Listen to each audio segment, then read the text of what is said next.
This is Borders Rugby Special on Borders Rugby Radio with Stuart Cameron.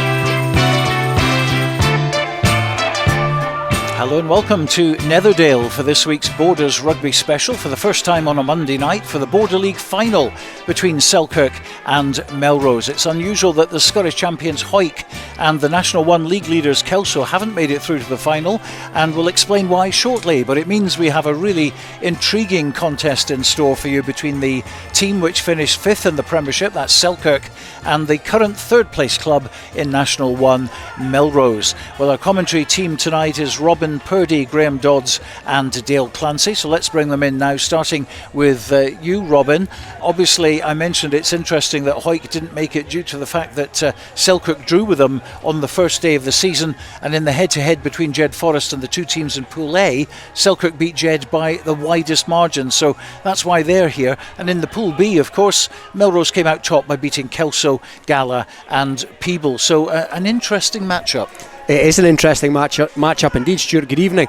Yes, one would assume potentially, given the league standings in both the leagues, that this game would be contested between Hawick and Kelso. But I think the main thing is the format this season has enabled most of the pool games to be played, I think all bar one. So here we are at a final. And like I say, or as you correctly said, it sort of keeps interest. It spreads things about a wee bit, and I'm sure we're in for a good game. Certainly are, and look at that pitch out there. It's fantastic, isn't it? Oh, it is. It's a carpet here at Netherdale. I always say that to me this is the best club surface in Scotland. It was lashing a rain a few minutes ago, but that seems to have eased off a wee bit, so I don't know who that would suit or who it wouldn't suit, but yeah, it should be a good game tonight between two teams who should be up for it. A bit of silverware on the line at the end of the day. Well, Melrose last won this in 2018-19. They beat Hawick 16 points to 10. 20 titles so far for them. That's second to Hawick, of course, who are runaway winners at the moment with a record-breaking 50 titles. Selkirk last won in 2010 when they completed a hat-trick of wins after not winning the league for 55 years. So 6 wins so far for them, and that would be a fine way to end their season. Oh yeah, it would. Selkirk have probably surpassed expectations a wee bit this season. They recruited really well last summer, as we've alluded to a few times over the course of the season. They maybe are a wee bit disappointed not to finish in 4th. They sort of fell away, injuries started to take their toll, and they just fell off the pace a wee bit, lost some games at home that they would have wanted to win, and Mar pipped them to that 4th place. But I think if Selkirk finish 5th in the season and win the Border League, given where they were last campaign, then that'll represent a good season. And it could have been so much more for them, isn't it? Because I mean, just look at the matches they lost at home and the matches that they won away. In fact, there was only 2 they didn't win. That was the last 2 away games for them at the end of the season at Raeburn Place and also at Maleny Park. Yeah, they lost to Musselburgh at home, they lost to Heriots at home in the run-in as well, which would have been disappointing for them. But yeah, there just seems to be a wee bit of a hex on them at Philip Paw this season. But here we are at Netherdale, and like I say, great track. They will fancy this tonight, and you'll look at the two team sheets. This is a National 1 team against the Premier team. You look at the two squads. The smart money would be on Selkirk. If I was a betting man, you'd need to give me reasonable odds on Melrose if I was going to have a nibble on them.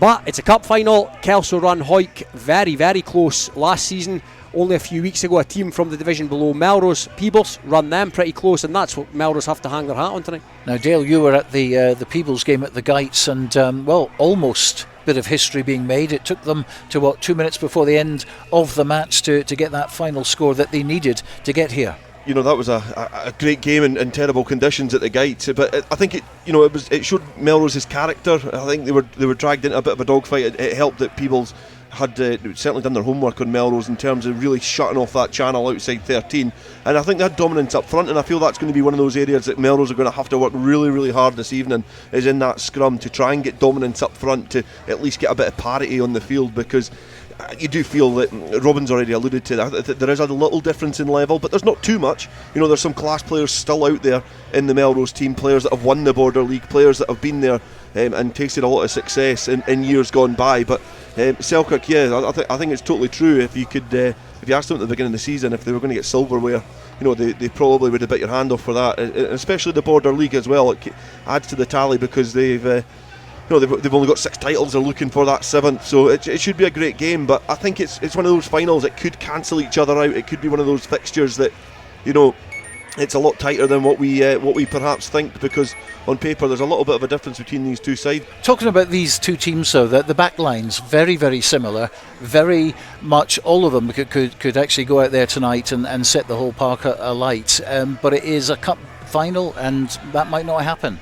Yeah, there's bits of experience in there, and there's a bit of rawness as well. I think that the 2 players raw that stick out for me, Finlay Whelan's at fullback getting a rare start. He's not played a lot of first team rugby this season, and Connor Spence on the wing for Melrose. He's as raw as they get. He could probably pack down in the back row as well and be comfortable. He's an unorthodox winger, and I think the line-up between him and Ethan McVicker, who's probably not a natural winger, that's going to be interesting. But you do have the experience.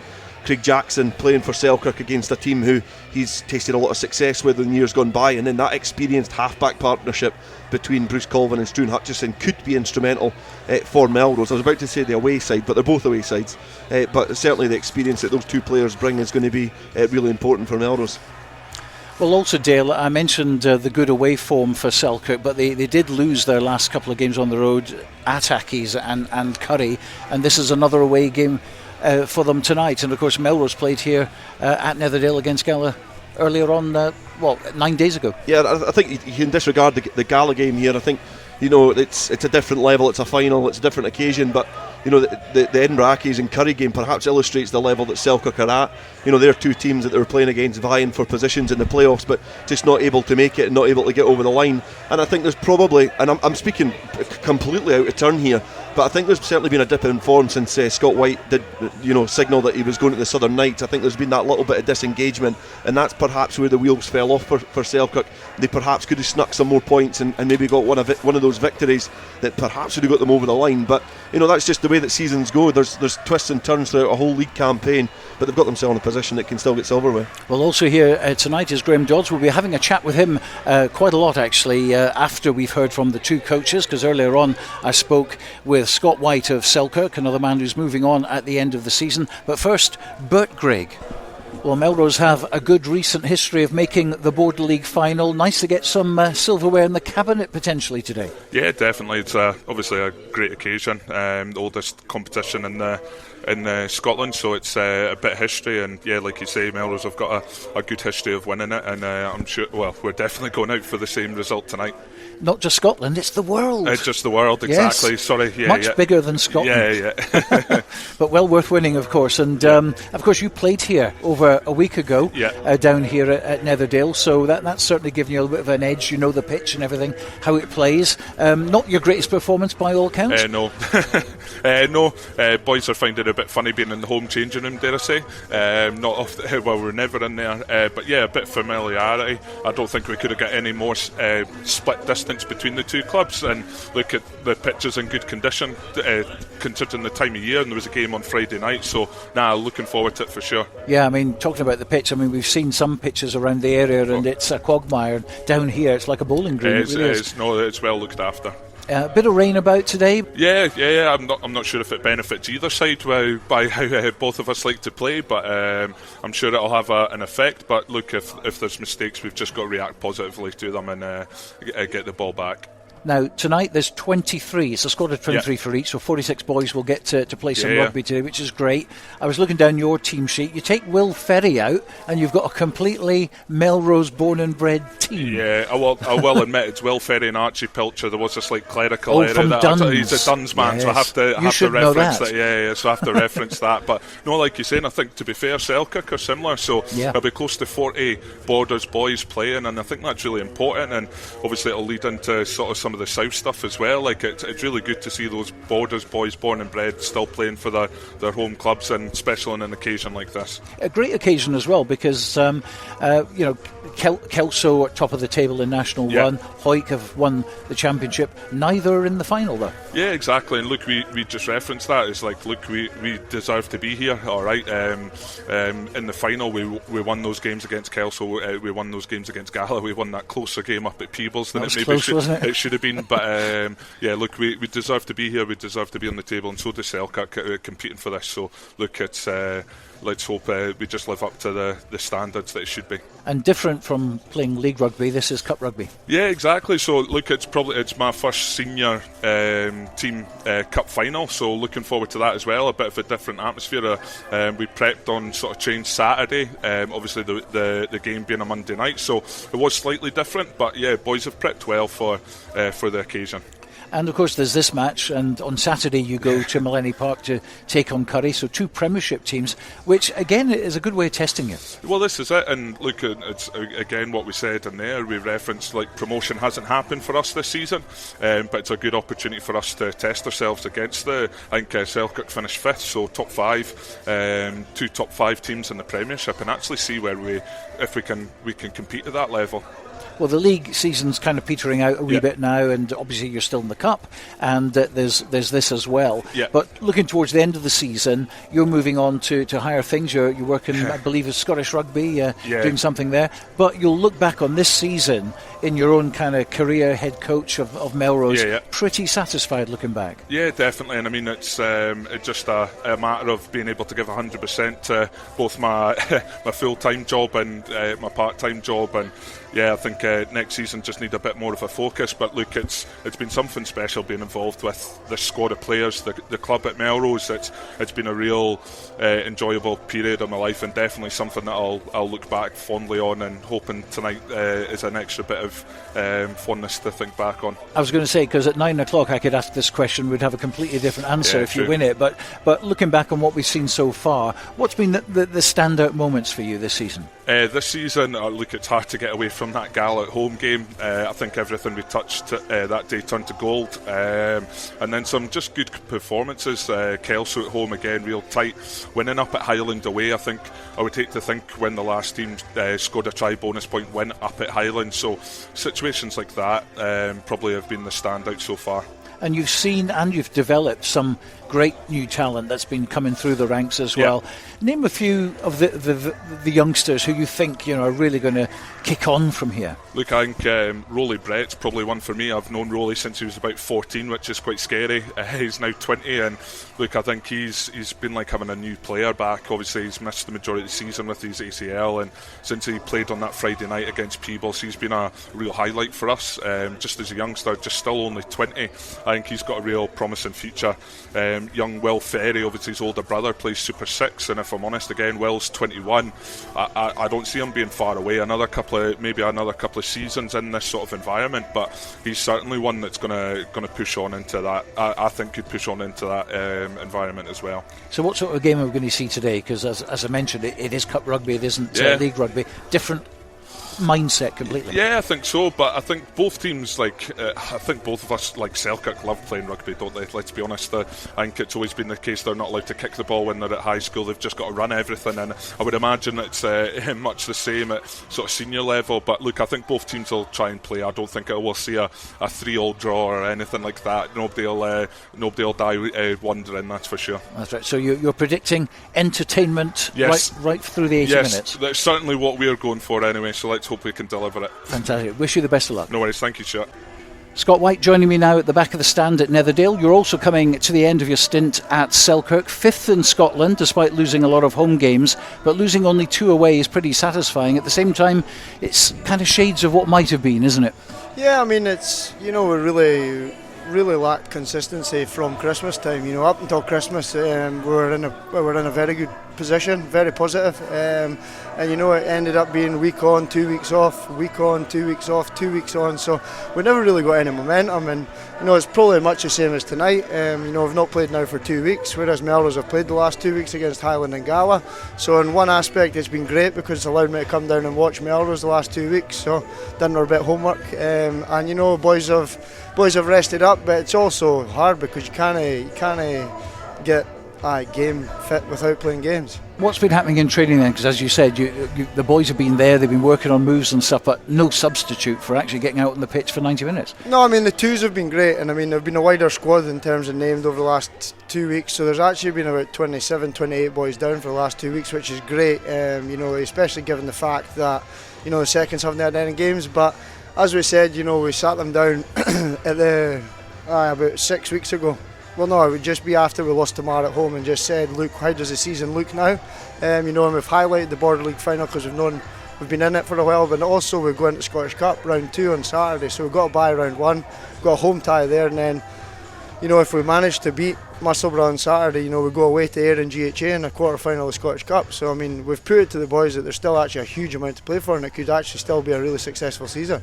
And you've got a pretty decent side out at the moment, haven't you? Aye, boys have shaken off a few injuries, and that's where, you know, the last couple of weeks have actually been quite handy, because we actually picked up a couple of niggles against Curry 2 weeks ago, but boys have, you know, they've dusted down pretty well, they've done the rehab, and they've obviously got back fit for tonight, which is great. So I mean, we can't really complain from a team selection point. We're fairly loaded up tonight in terms of we've not got many injuries. So, you know, it's just your long-term guys like Andrew Grant Sutty and that miss out, but he's obviously missed a huge chunk of this season, unfortunately. It's an interesting one, this, because anyone who's not been taking a great deal of notice about it or tuned in tonight, they can think, well, it's the Border League final, surely if it's a national one it's going to be Kelso, and if it's a Premiership it's going to be Hawick. But that's not the case, because they're top of the table. They played all their 3 games away from home, including the game against Melrose, and Melrose beat them. And similarly with you, first day of the season you got your draw, and then you beat Jed by a bigger margin than Hawick did, so you're rightfully in the final. Oh no, exactly. And I mean, look, we fronted up well, we started the season reasonably well, and going to Mansfield Park, you know, having looked back on it now, it's actually turned out to be a really, really, really good result. So nobody's managed to take points off them this year, so you know, it's great credit. And then they came over to Philip Hawke and turned us over but you know, the 2 games we actually played Hawick, we actually fronted up really well and played really well against them, and you know, but credit to them, what a season they've had, you know, blinking tip of the hat moment, you know, never getting beat, and then obviously right to the wire, but it just showed the kind of character that they've had this year, and to be down to 13 men and win it the way that they won it, you know, it's really deserved. You know, Curry will probably feel a wee bit peed off because they're probably the better team in the day, but look, credit to Hawick, can't take it away from them. And of course, I mean, the interesting part here with Selkirk is that we've gone over it tons of times. Your away form has been so much better than your home, and I've spoken to you at length about it, and we can't fathom that out at all. But today you're away from home. Amazing. So it's perfect. It's a win-win, isn't it? No, look, I don't know, it's really weird, you know, if I knew that, obviously it would be even harder to be at home. I don't know if it's a wee bit pressure on the boys to perform at home, or they put too much pressure on themselves, and then when you're away, obviously the less pressure, not as many people watching from I don't know, it's very strange, but you know, in theory, you know, it's probably got us to where we're in the league with the away form, as you say, only getting beat twice on the road. Credit to the boys, you know, we apply, you know, we do a fair bit of homework, we do a bit of analysis. Jack, obviously the rest of the coaches, they've been brilliant as well this year, and to be honest, they've been really helpful over the last few weeks, and that's allowed me to kind of double up in the role as well. So last 3 or 4 weeks I've obviously been in a Tuesday night across at Southern Nights, we've done a Thursday night at Selkirk, so I'm kind of juggling the 2 at the moment, but look, coaches in both camps have been brilliant, and they're allowing me to do that, which is excellent.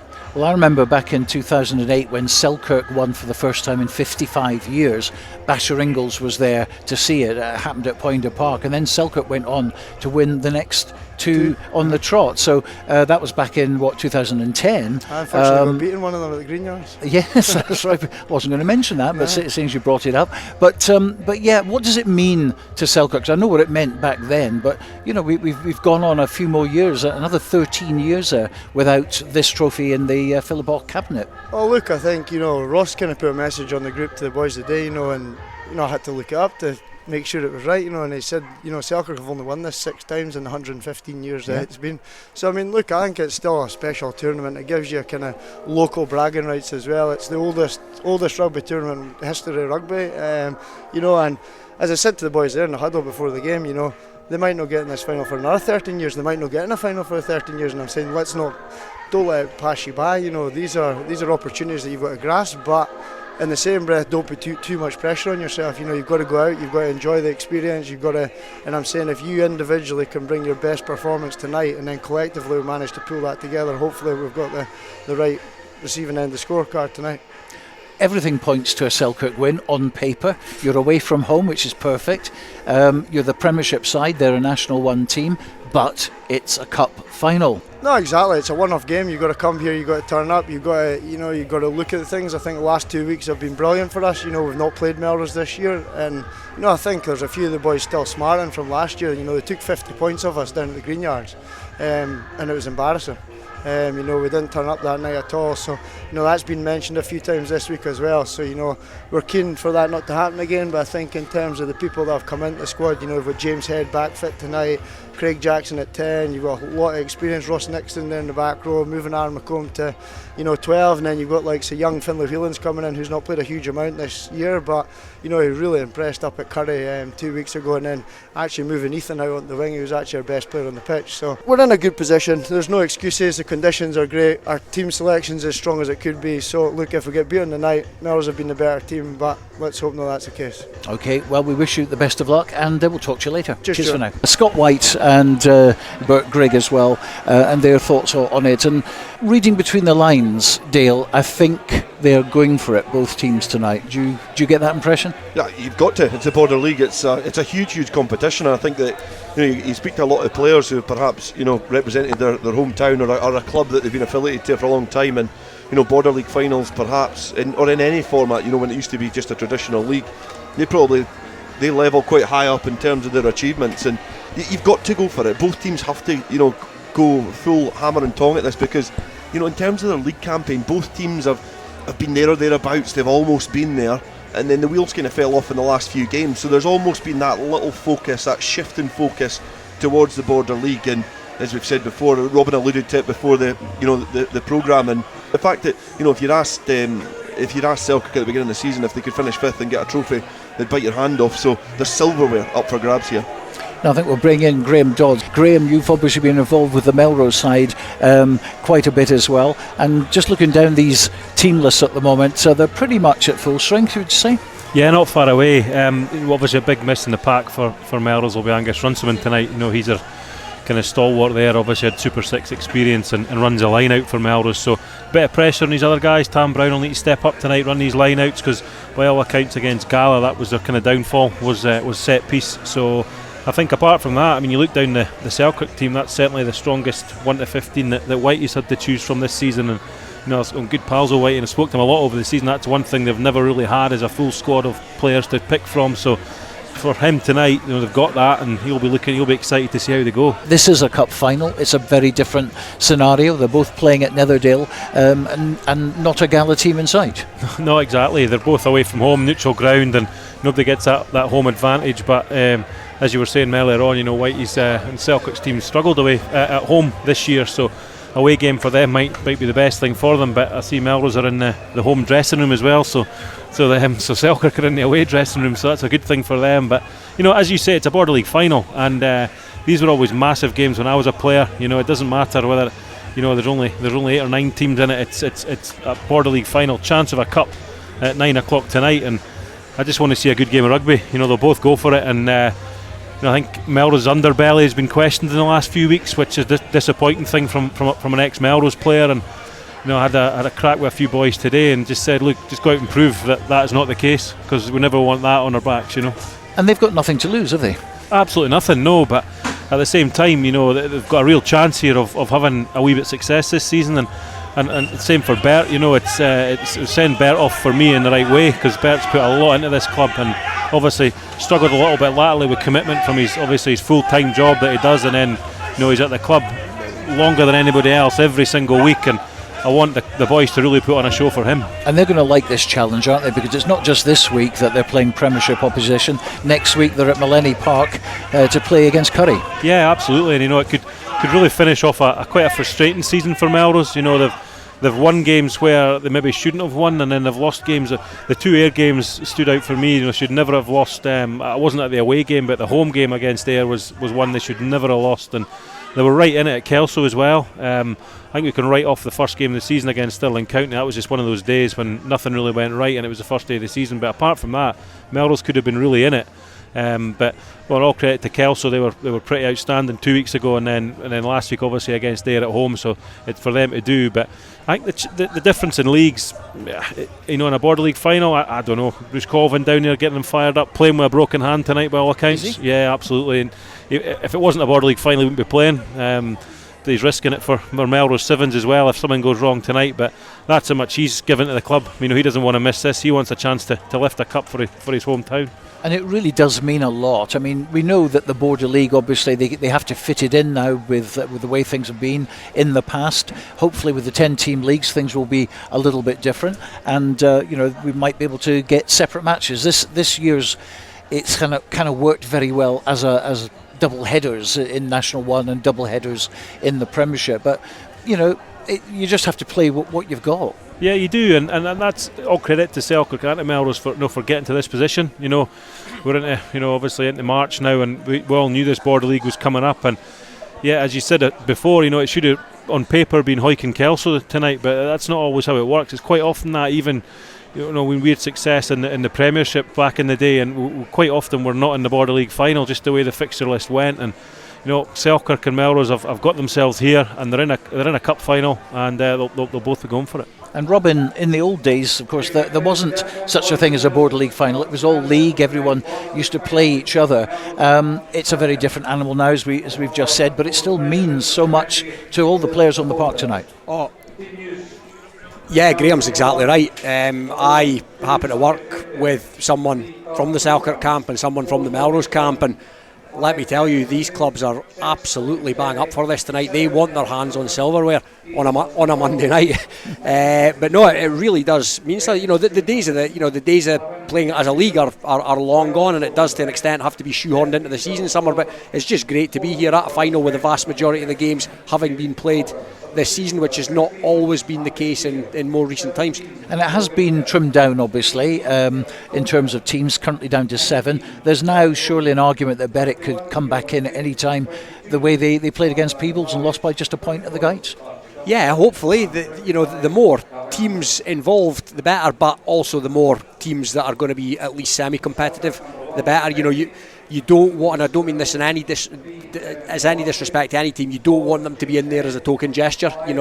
There's no point in them being in there, any team, if they're going to be beat by 80 points, three or four of the games. And I think 2 or 3 years ago, pre-COVID, Berwick recognised that. Yeah, but they're in a different place now. Yeah, and it would be great to see. It would be great to see them back. And the one thing from this season, I would like to see it played over both games, but this season it's been 12 teams in National 1 and 10 teams in the Prem, so it was never really going to work. But as you said before, with both leagues being 10 teams next season, I'd like to think there's a way to squeeze it in. Well, of course, it could go to extra time. We have had other things happen, and sometimes it's kind of sneaked up on us and we haven't seen the rules. But I can tell you, if it is a draw tonight, Dale, we know exactly what's going to go on. We do, and hopefully if it does, we'll enlighten people when it comes to that point, because I'll have to read it back. But obviously it's a lot of ramifications, 10 minutes each way, and then a bit of a count back in terms of tries scored and drop goals and who's got the most red cards and who's got the smallest shoe size. But we're hoping that it doesn't go to that. But it's going to be what we hope for in terms of the Border League. I echo the thoughts of these two gentlemen alongside me as well. As you want it to be a competitive game, you want something to just give that little bit of injection back into this competition. I feel that the border clubs really do have an opportunity with the restructuring of the leagues to kind of revitalise this competition and really bring it back. Well, let's go over these extra time things then anyway. As you said, it's 10 minutes each way if it doesn't happen. Of course, the last time we were at Netherdale, that exactly what did happen with Gala and Glasgow Hawks playing extra time. Most tries it then goes to, then most conversions, then most drop goals, fewer red cards, fewer yellow cards, and then just to settle it, rather than cutting a pack of cards, they're going to play extra time until somebody scores. So that's what's going to happen tonight. If it's a draw, I don't think it's going to be a draw tonight. I hope not. I've got work tomorrow, so we're hoping that it's not a draw. We just hope it's competitive. We hope both teams give it their all, and I'm sure it's great to see that the stand here. It's obviously a bit drizzly out there on the Netherdale pitch, but the stand seems to be filling up as well. A lot of different coloured hats from different clubs from around the borders, obviously flocking to Netherdale to take in this Border League final.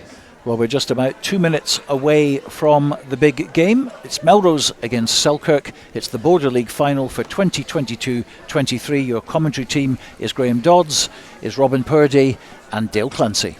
Yeah, welcome along for a very rare outing on a Monday night as two teams compete for the oldest trophy in rugby union as Selkirk and Melrose do battle at Netherdale for the 103rd Border League crown.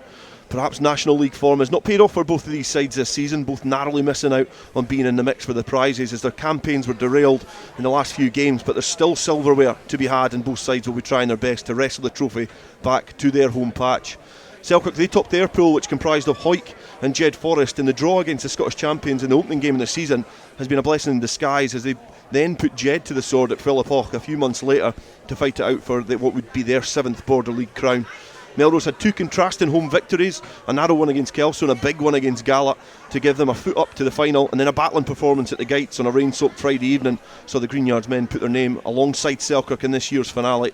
The second most successful team in this competition will be looking to add another year to their roll of honour and pick up their 21st title. Selkirk perhaps start the game as marginal favourites due to their current position in the national rugby landscape and boast a mix of brains and brawn throughout. The forwards are packed with ball carriers such as James Head and Andrew Cochrane in the second row, and also industrious hoovers on the deck with the likes of McClymont and McComb in behind, ready to scrap it out on the floor. The backs have experience and youthful exuberance as Hamilton is preferred at scrum half ahead of McVicker and McComb, who line up on the wing and outside centre respectively, and Jackson, he's past fit to pull the strings at 10. Melrose can call on a fairly settled side that has been consistently thread throughout the selection this season. And Thomas Brown starts for his hometown club against a side he represented in previous Premiership campaigns. He'll wear number 4 and he'll contribute his shunt in behind the front row led by Owen Fairbairn and Cruikshanks. Selection in the centres is relatively straightforward for Griggs as he picks Brett and Crawford, and scrum half Bruce Colvin will look to get the backs firing to lead him to a 5th personal title in the Border League, and he'll partner the experienced Truan Hutchison who lines up at fly half. Alongside me we've got Robin Purdie and Graeme Dodds, and we've had a bit of a conversation before the game. Selkirk are on the field already. David Colvin leading out Melrose. How do you see this one going, Graeme?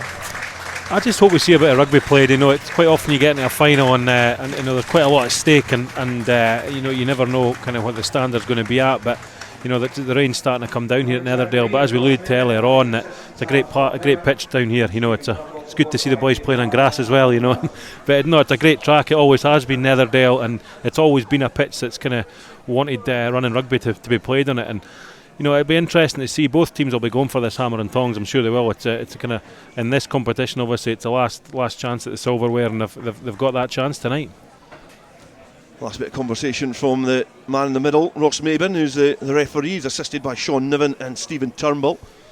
Craig Jackson, who's been past fit at fly half, is going to get play underway as he just dots the ball down on the halfway line, and right-footed kick into the soaked sky here at Netherdale as Melrose pick the ball outside their 22 and just steady the ship earlier on in proceedings here in this Border League final. McConnell carrying forward as Colvin orchestrates in behind the ruck, pass to Struan Hutchison, who guddles it. He's under a whole lot of pressure as he throws a Hail Mary across, and Connor Spence has to sweep up the ball here, and a bit of a mismatch on the wing as he looks to take on McVicker, and it's been a shaky start here from Melrose, looking to compose themselves early on as Craig Jackson got play underway, and Melrose have played himself into a bit of pressure as Colvin now kicks downfield.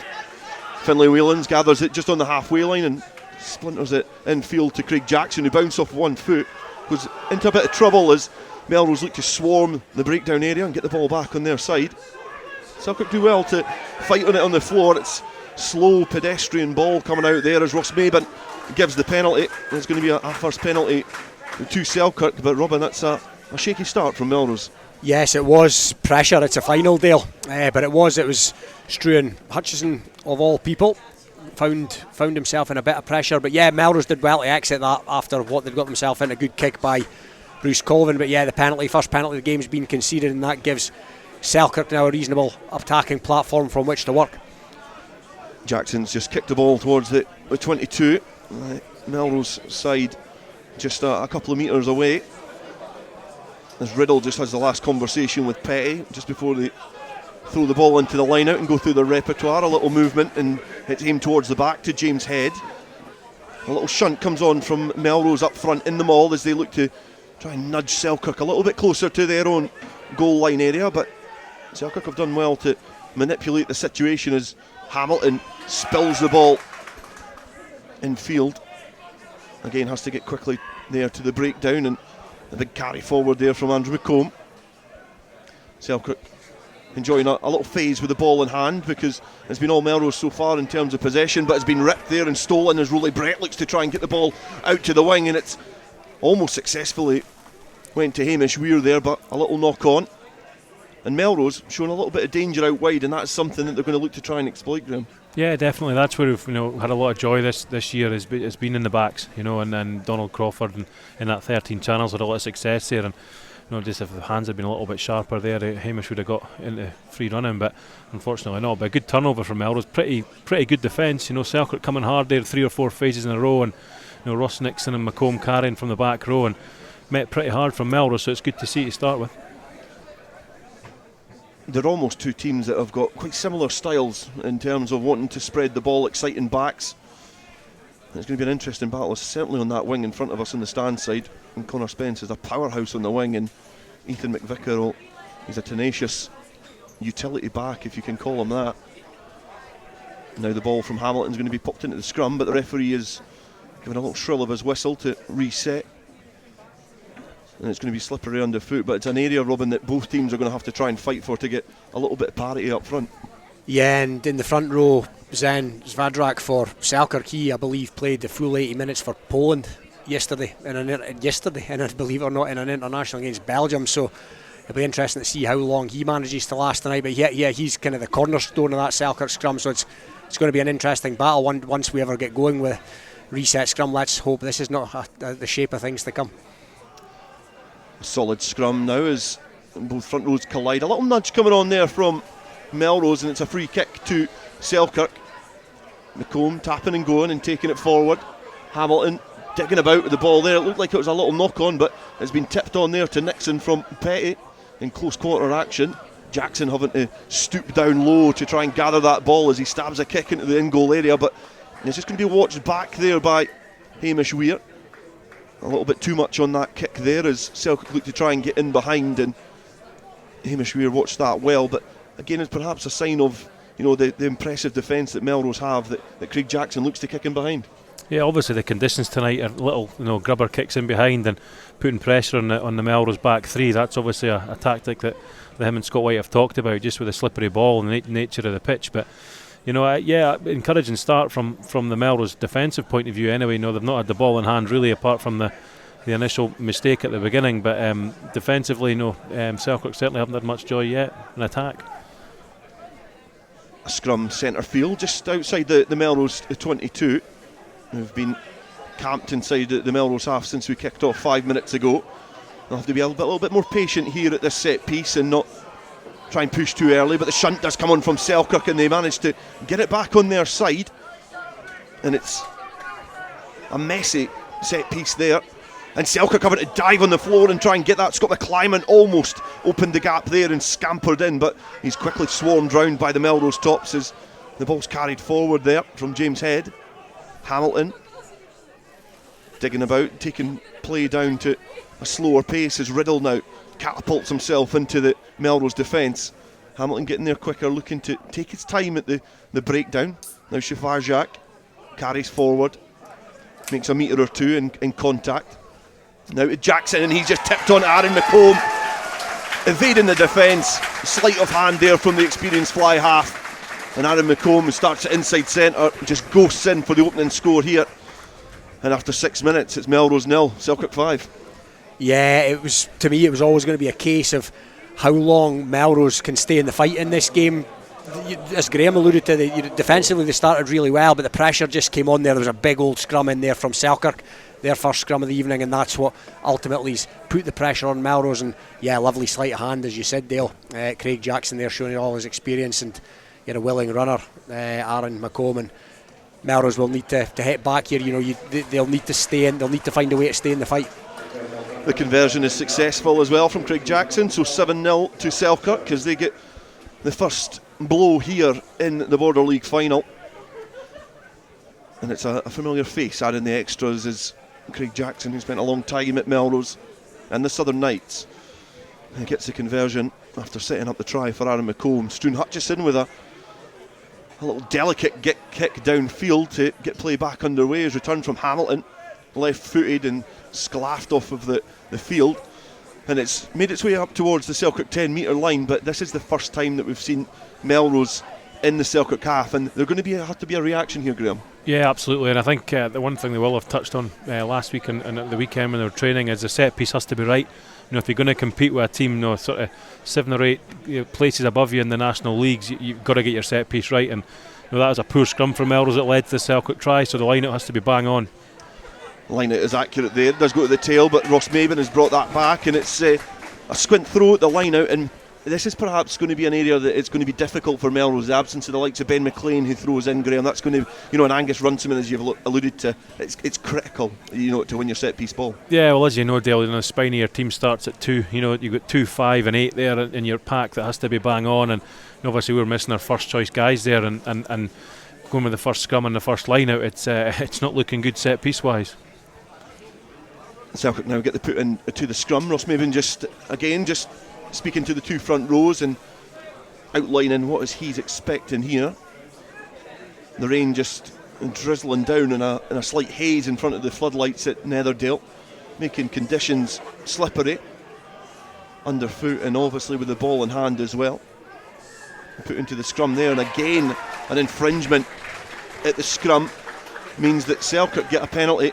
They kick downfield, and Robin, it looks like it's going to be a long afternoon up front for Melrose, because in the line out and in the scrum it looks like Selkirk have certainly got the upper hand. Yeah, Melrose just need to compose themselves, particularly at the line out. The scrum, that's just raw power coming through there from Selkirk, and it's no slur on Melrose, because as Graeme mentioned there, this is a team in the league above them, and Melrose are just going to really have to dog this out now, try and get some kind of parity in the set piece and try and build a platform from which to work, because we touched on pre-game, they've got backs that can do damage here. Don Crawford, Connor Spence, Hamish Weir on the wing with the dancing feet.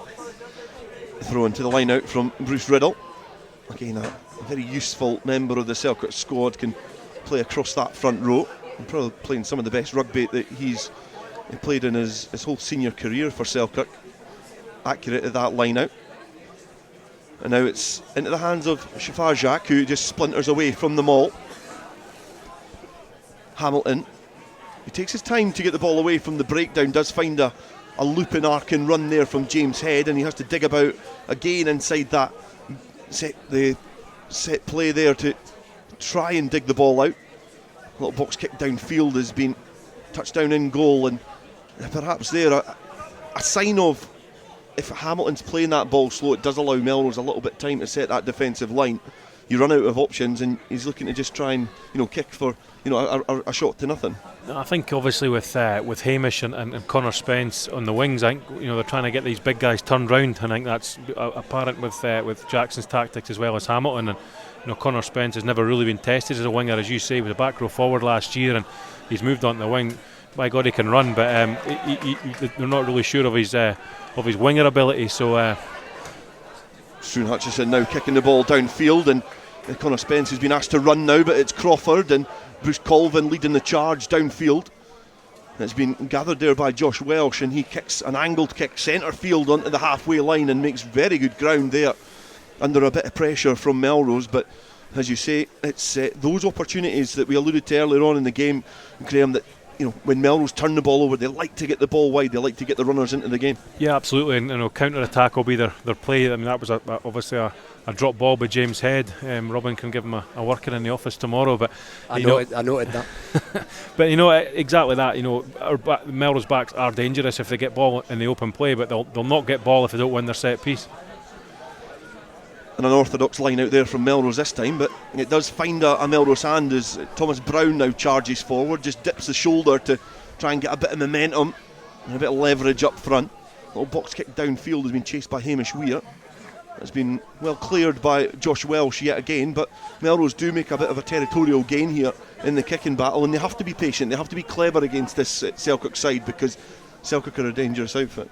Yeah, and they have to front up as well, and that's exactly what Tam Brown did on that occasion. That was a big carry from him. He really meant it, and I think he's came back to Melrose from Selkirk and the stint of the Knights as a better player, and yeah, you looked, there was plenty of ballast in that. Again, a squint throw at the line out.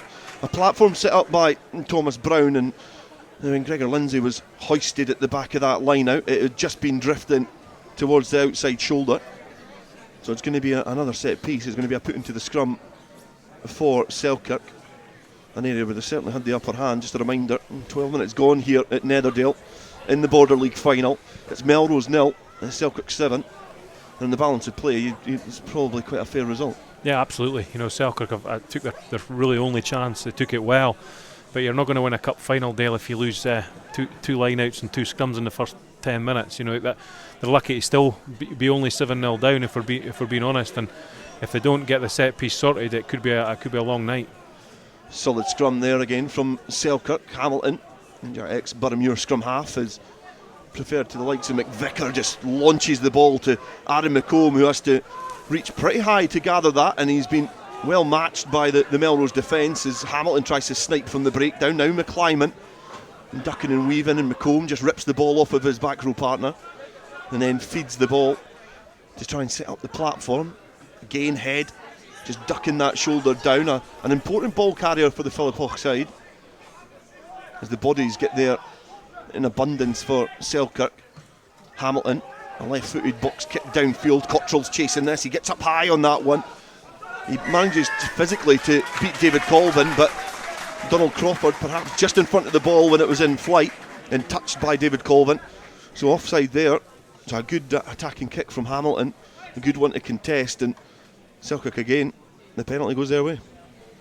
Yeah, maybe 50-50 for me. That maybe a wee bit harsh on Melrose, but as Graham said, another line out the wetter eye. Actually, that was followed by their first half-decent scrum of the night. It was a solid scrum, but yeah, Selkirk again have made reasonably cheap and easy territory down the park, and another chance for them to see what they can do.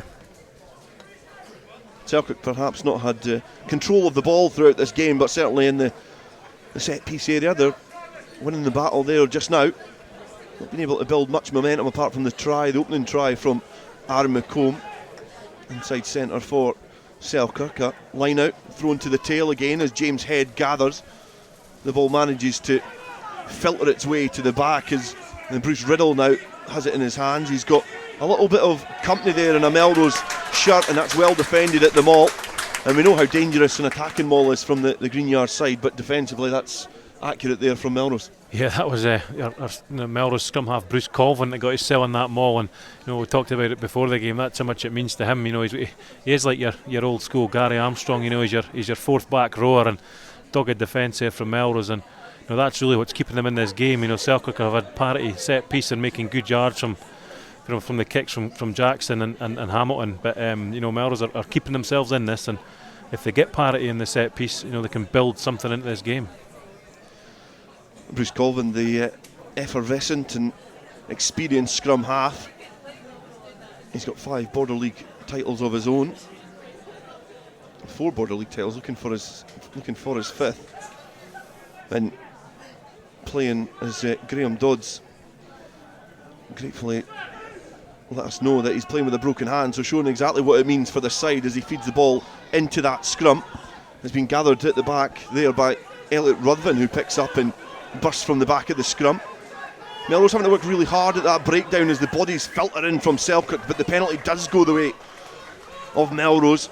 Ross Nixon has been penalised for coming in at the side. A player playing in the back row. I'll perhaps give you a rundown of the teams in a couple of minutes, but for there, Melrose having to work really, really hard on the deck. Yeah, they were. It was actually really good work by Elliot Ruthven, who'd moved across the back of the scrum to 8. The scrum was starting to retreat a wee bit, and he did well to get over the gain line, and that's ultimately what's culminated in his side winning their first penalty of the evening. The kick out to the line out there. It's going to be Melrose's ball, and Melrose, they do start with David Colvin at fullback, Spence and Weir on the wings, Brett and Crawford in the centres, and Colvin and Hutchison the half-back pairing. They've got Owen, Fairbairn and Cruikshanks in the front row, with Brown and Lindsay in the second row, and the back row is completed with Ferry, Ruthven and McConnell. We'll bring in the Selkirk team at the next break of play. The throw into the line out there is accurate this time. A little cry of squint from the spectators, but it was certainly on the money that time. There's been a knock-on though at the Mall, and it's that must be a frustrating place to be as a forward. You know, when you're crying out for that straight line out, and all of a sudden you manage to hit the money, and then you knock the ball on. Nothing worse, Dale. Nothing worse. But no, it's a confidence booster hopefully for Sandy Fairbairn. You know, it's a good throw in the middle of the line out there, and unfortunately it was knocked on the kneecaps there by Elliot Ruthven in the line out. But you know, it just seems to be one error after another in his line outs, which is keeping Selkirk on the upper hand. Jack Hamilton's about to pop the ball into the scrum. He's partnered with Jackson, and McVicker and Welsh are on the wings, with McComb and Cottrell on the centres, with Whelans at fullback.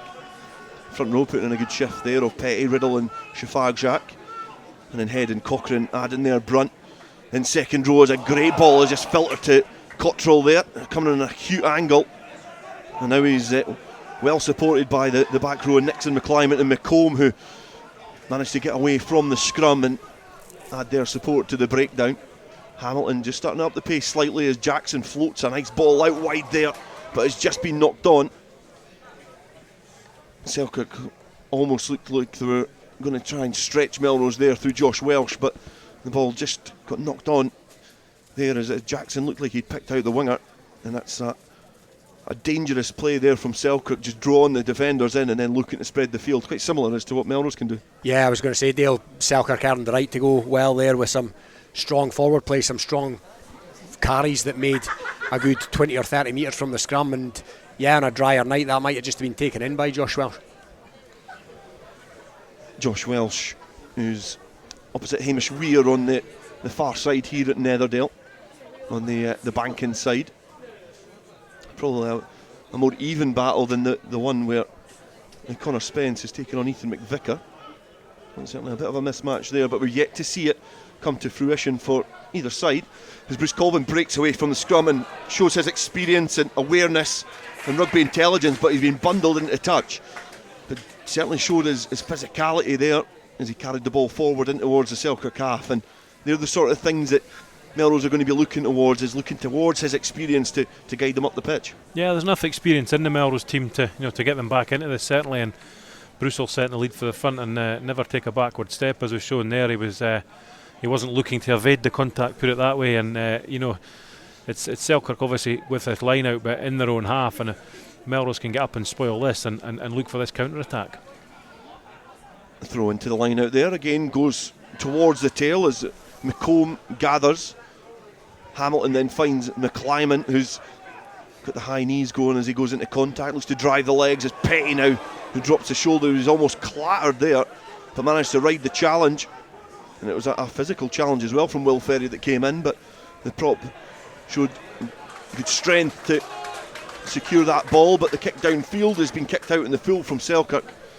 So we're going to come back to pretty much exactly where Bruce Colvin was bundled into touch earlier before. It's exactly there, Dale. It couldn't be any closer, but again, good work by the Selkirk forwards, but there was good pressure in there by Struan Hutchison on his opposite number and Fran Craig Jackson, and that just applied enough pressure for Jackson to stick out in the full, but again, meaty carries by the Selkirk forwards there. Fairbairn again, throwing the ball into the line out, but it's just went a little bit too far and just evading all the jumpers, and it's been gathered at the tail, and James Head looking to try and retain quite an awkward ball there on his outside left arm, but he's guddled it, and Rolly Brett now knows what he wants to do. He wants to spread the pitch. He's given it to David Colvin, who's been surrounded by Selkirk players. Now Bruce Colvin is shoveling the ball wide as it's ended up in the hands of Elliot Ruthven. He goes towards the breakdown area where the support is, and Brett plays first receiver. He gives it to Crawford. Crawford looks to evade the challenges, but he's just ran straight into Scott McClymont, but he's going to come back for a knock on there from Selkirk, and James Head a couple of occasions he's knocked the ball on. I think Melrose will be grateful for that, because in terms of ball carrying, he's a really important cog in the Selkirk wheel. Yeah, I mean, if I'm a Selkirk forward right now, I'm pretty frustrated, because as Robin's alluded to, they're making big carries in the middle of the field. The Luke Petties and Scott McClymonts and Heady's dropped the ball a couple of times, but he did 3 or 4 effective carries as well. And and that's a frustrating thing as a forward when you look back and your 10's either kicked out in the full or kick your possession away, which as a forward you never really like. But I think if Selkirk keep going the way they are, these big carries with the big forwards in the middle of the field, and then they just hold on to it for 2 or 3 phases longer, suck the Melrose defence in, I think that's where they'll get joy. I'm just now trying to picture you in a Selkirk top. I don't think we'd have ever have seen that. Definitely not. It's a put into the scrum there from Bruce Colvin. It's a scrappy scrum there, but it has been, the penalties went the way of the Melrose.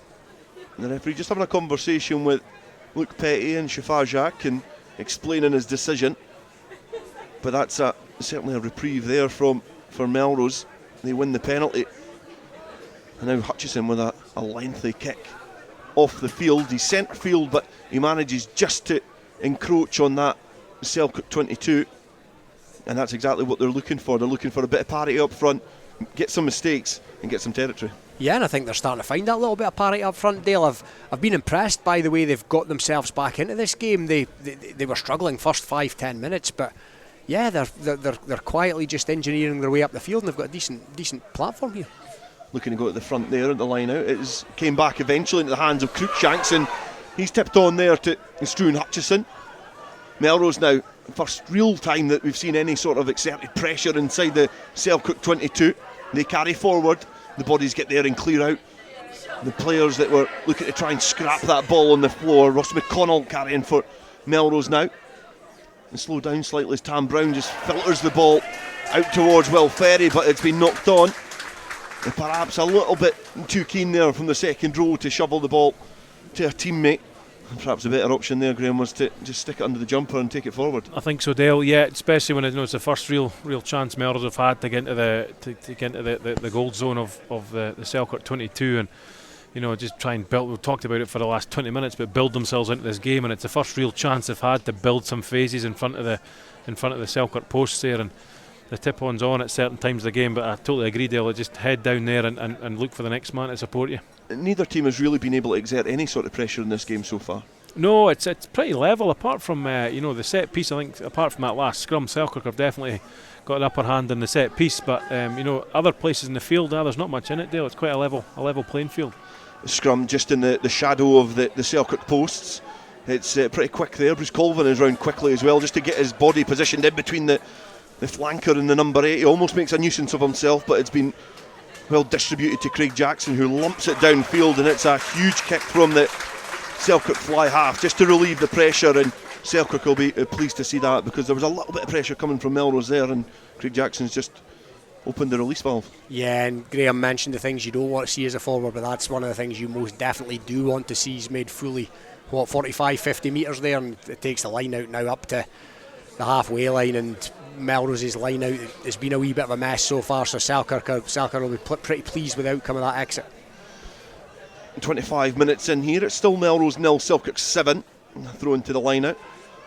It's found the hands of Colvin, who launches the ball to Hutchison. Hamish Weir perhaps just a little bit in front of the kicker, is up there to chase. He's knocked the ball forward there as he looked to gather it. It almost looked like he was offside, but the assistant referees have judged that he was definitely onside, but when he was competing for the ball, he's knocked it forward, so it's going to be another scrum.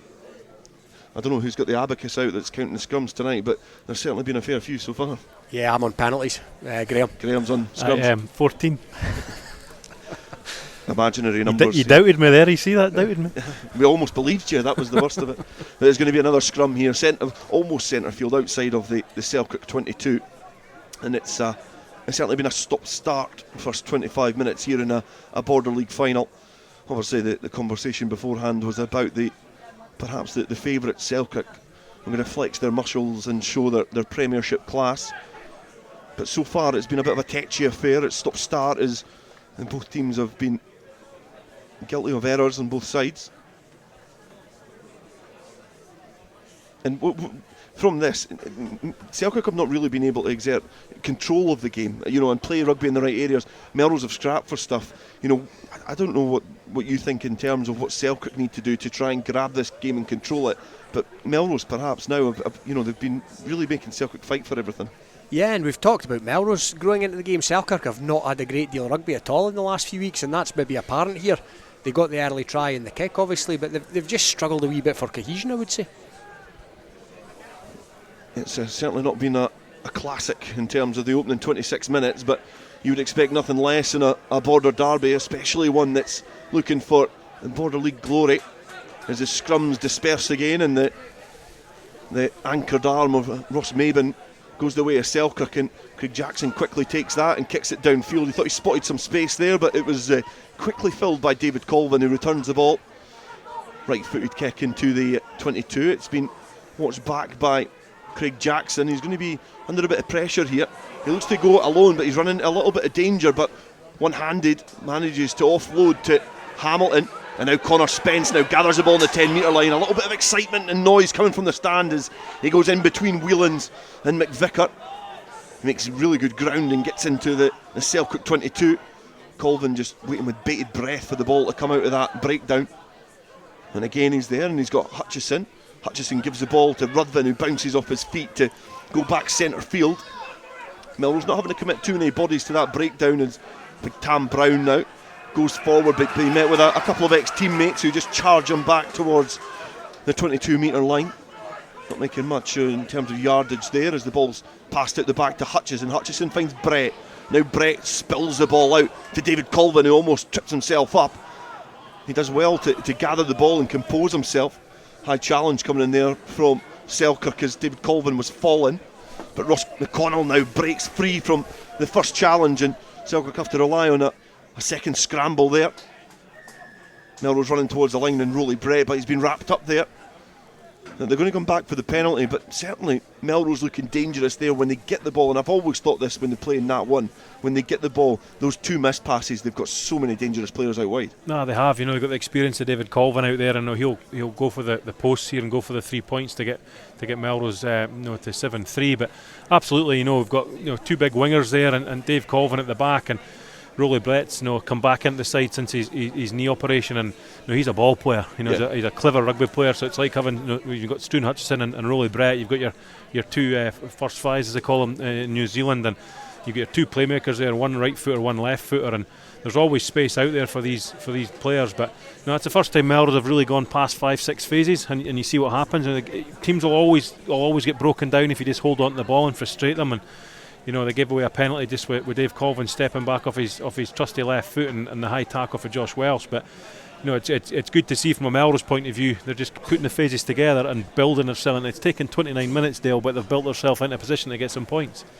Yeah, it's been 29 minutes, and perhaps from both sides you could argue the first time we've seen a lot of rugby strung together. The opening Aaron McComb try was close quarters off the set piece, but now David Colvin is watching that closely. The flags go up. Melrose are off the bagel. They get the 3 points. And Robin, you think after the last kind of 5-10 minutes, it's what Melrose deserve? Yeah, I agree wholeheartedly. Melrose absolutely deserve that. They conceded the early try and said so often about growing into the game. They've more than grown into this game now. There is what I would class as parity here, and that's all credit to Melrose. Will Owen is just getting a little bit of treatment before play gets back underway here. So on the half-hour mark, it's Melrose 3, Selkirk 7. Will Owen is trudging his way towards the touchline. It looks like he's holding his eye. Perhaps maybe a contact lens or something, or maybe a blow to the eye, but he's certainly going to be going off the field of play. So it means we're going to certainly have a replacement there, and it does look like Jack Dobie's come on, wearing number 19. Hamish Weir now from the kick-off gathers just on the cusp of his 22. Again, he's been swarmed round by Selkirk shirts. Bruce Colvin is getting scragged at the breakdown as he tries to get the ball away there just outside of his own 22. Now back to Hutchison, a place he wasn't too comfortable earlier on as he's under a bit of pressure from McClymondt, but it's a huge kick from the fly half straight down the throat of Craig Jackson, who's just going to pop this in the air and look to try and chase it. Again, pinpoint accuracy there from the Selkirk fly half just outside the 22 as a low stabbing kick is returned from Struan Hutchison. Hamilton finds Whelans. Now Whelans has got a chance to try and open up as he drags the defence across, and it's good play from the full-back, and now Cottrell just puts it on the toe, and now he looks like he's stole a march on David Colvin. If he can gather his own kick, this is going to be a great try from Selkirk, and Cottrell gets there for a score, and it was an excellent score there from Selkirk. Well worked from Finlay Whelans at full-back, just drew in the defenders, and it was just a matter of tipping on, and some individual brilliance there from Ryan Cottrell, just kicking ahead, getting ahead of David Colvin and getting the score. And it's the first time, I did say we'd seen some rugby in the game, and all of a sudden Selkirk reply. Yeah, fantastic try from Selkirk, it's got to be said. I mean, young Whelans there, as you said, drew the man in perfectly, just gave the perfect timing of the pass, and a wee bit of inexperience from Connor Spencer, stepped in on his man on the 2-on-1. If he just probably held out on it and used the touchline as the last man in defence, he maybe would have got a bit more joy there. But when Cottrell got the ball, quality rugby player, and dropped onto his left foot and duly rounded Dave Colvin, and a little controlled kick in there in the 5-yard line, and diving the ball for the try. So superb try for Selkirk. Conversion coming up from Craig Jackson, just on the 5 metre line, about 2 metres away from the 22 on the stand side here at Netherdale. This would stretch the lead by a couple more points, and it looks good. It's just evaded the eyesight there as the stand and got in the road, but it drifted to the left hand side. No additional points, but great composure from Cottrell. Oh, superb by Cottrell, and exemplary technique, the way he almost torpedoed it down onto his boot. We all sat here knowing he was going to put the grubber in, but it was the speed at which he did it. I think that caught everybody unawares, and then it was a great turn of pace as well, wasn't it? Great skill set from the outside centre. Obviously an ex-Scotland Club International representative is McClyman for Selkirk. Gathers the ball in the 22. Shafar now, again captain side of his own 22, as Selkirk looked to control the ball and set the platform to kick downfield. It's an awkward kick downfield that McClyman eventually manages to get under control.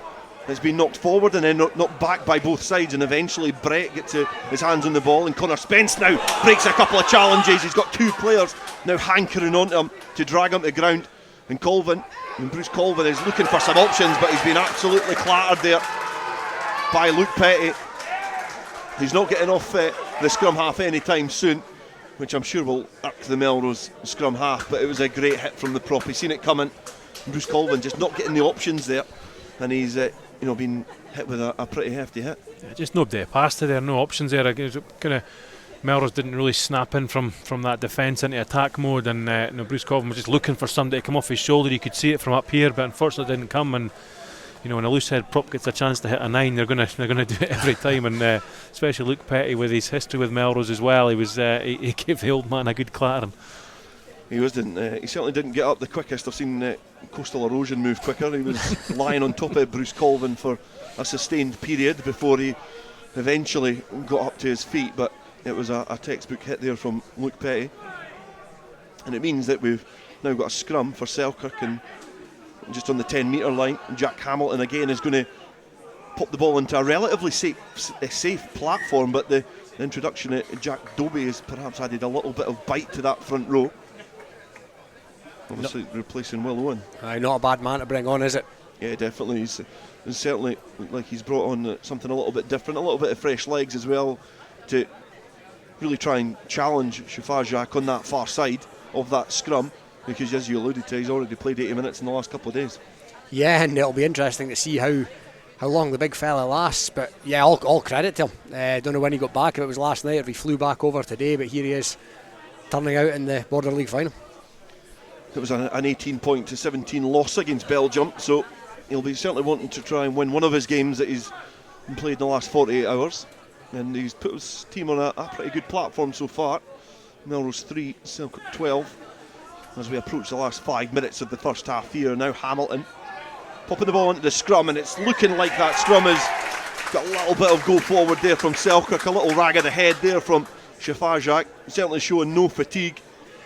There's a little sarcastic rub of the head to replacement Dobie. It shows that the Selkirk dominance up front, and Craig Jackson's just going to kick downfield for the line out. You look at this, Dale, on the 12 points to 3, there's 5 minutes to go in this first half, and we're just about at the stage where Melrose need to get the next points. If Selkirk get more points before half time, it's going to be a long way back for Melrose. You would feel that if they don't concede in the next 5 minutes, they'll be relatively happy, know that they've still got the game to go for. But I totally agree, Graham. I think another score here might just take the wind out of Melrose sails, and it'll be an uphill battle in the second half as Riddle throws into the line out. Again, very accurate there as he finds head. It's been brought down. Nixon goes blind. He's run down an alley there as Colvin is all over him, but the support does arrive for Selkirk as Jack Hamilton slows play down. Protected well by the forwards as head tips on. Now Craig Jackson, cross-field kick, is just catapulted into the sky. Hamish Weir was up for that, but it has eventually fallen into the hands of a Selkirk player. Finlay Whelans was the player and perhaps orchestrated the last try, and the Celtic look to try and get play underway. Robin, another knock on from James Head. Yeah, I make that 3, Dale, but I'm not going to say any more than that, and I'm definitely not going to say any more in the office tomorrow. Absolutely, I'm not. I think that's a disciplinary at the mortgage up tomorrow. It's certainly uncharacteristic from James Head, because when he does get when he gets the ball in hand, he's a dangerous player to try and bring down. But it's certainly, in terms of handling, it's not been as fine as shown. But the penalty was there for Selkirk, and they kicked downfield, and it is going to be a throw into the line out for Bruce Riddle. Fairness to James, he's not played masses of rugby. Like the Selkirk haven't, but he's not played masses of rugby in the last 2 or 3 months. A very quick climb down as well from Robin Purdie. Have you seen the size of him? Yes, I have, and he's offering his services at the line out there as he manages to hoist Andrew McComb high. Now Selkirk look to try and get a nudge on up front, 5 metres away from the Melrose line. Graeme Dodds, who's just alluding that Melrose can ill afford to concede points now. Jack Hamilton just scampering away, looking to try and dislodge the defence, but the Selkirk momentum keeps getting closer and closer towards that line. It trundles over. Ross Maven has got a little look at that, but it has been held up by Melrose, so it's going to be a goal line dropout here. And again at the Mall, well defended by Melrose. Yeah, absolutely. And they have been good in that department defensively. They've not given Selkirk any easy outs anyway in the driving mauls. And I think it's just a really important patch of the game from a Melrose point of view. They've got to come away with not conceding here. As you say, they go into the sheds at half time, 12-3 down. They'll be quite happy with that, really, the way the first half's gone.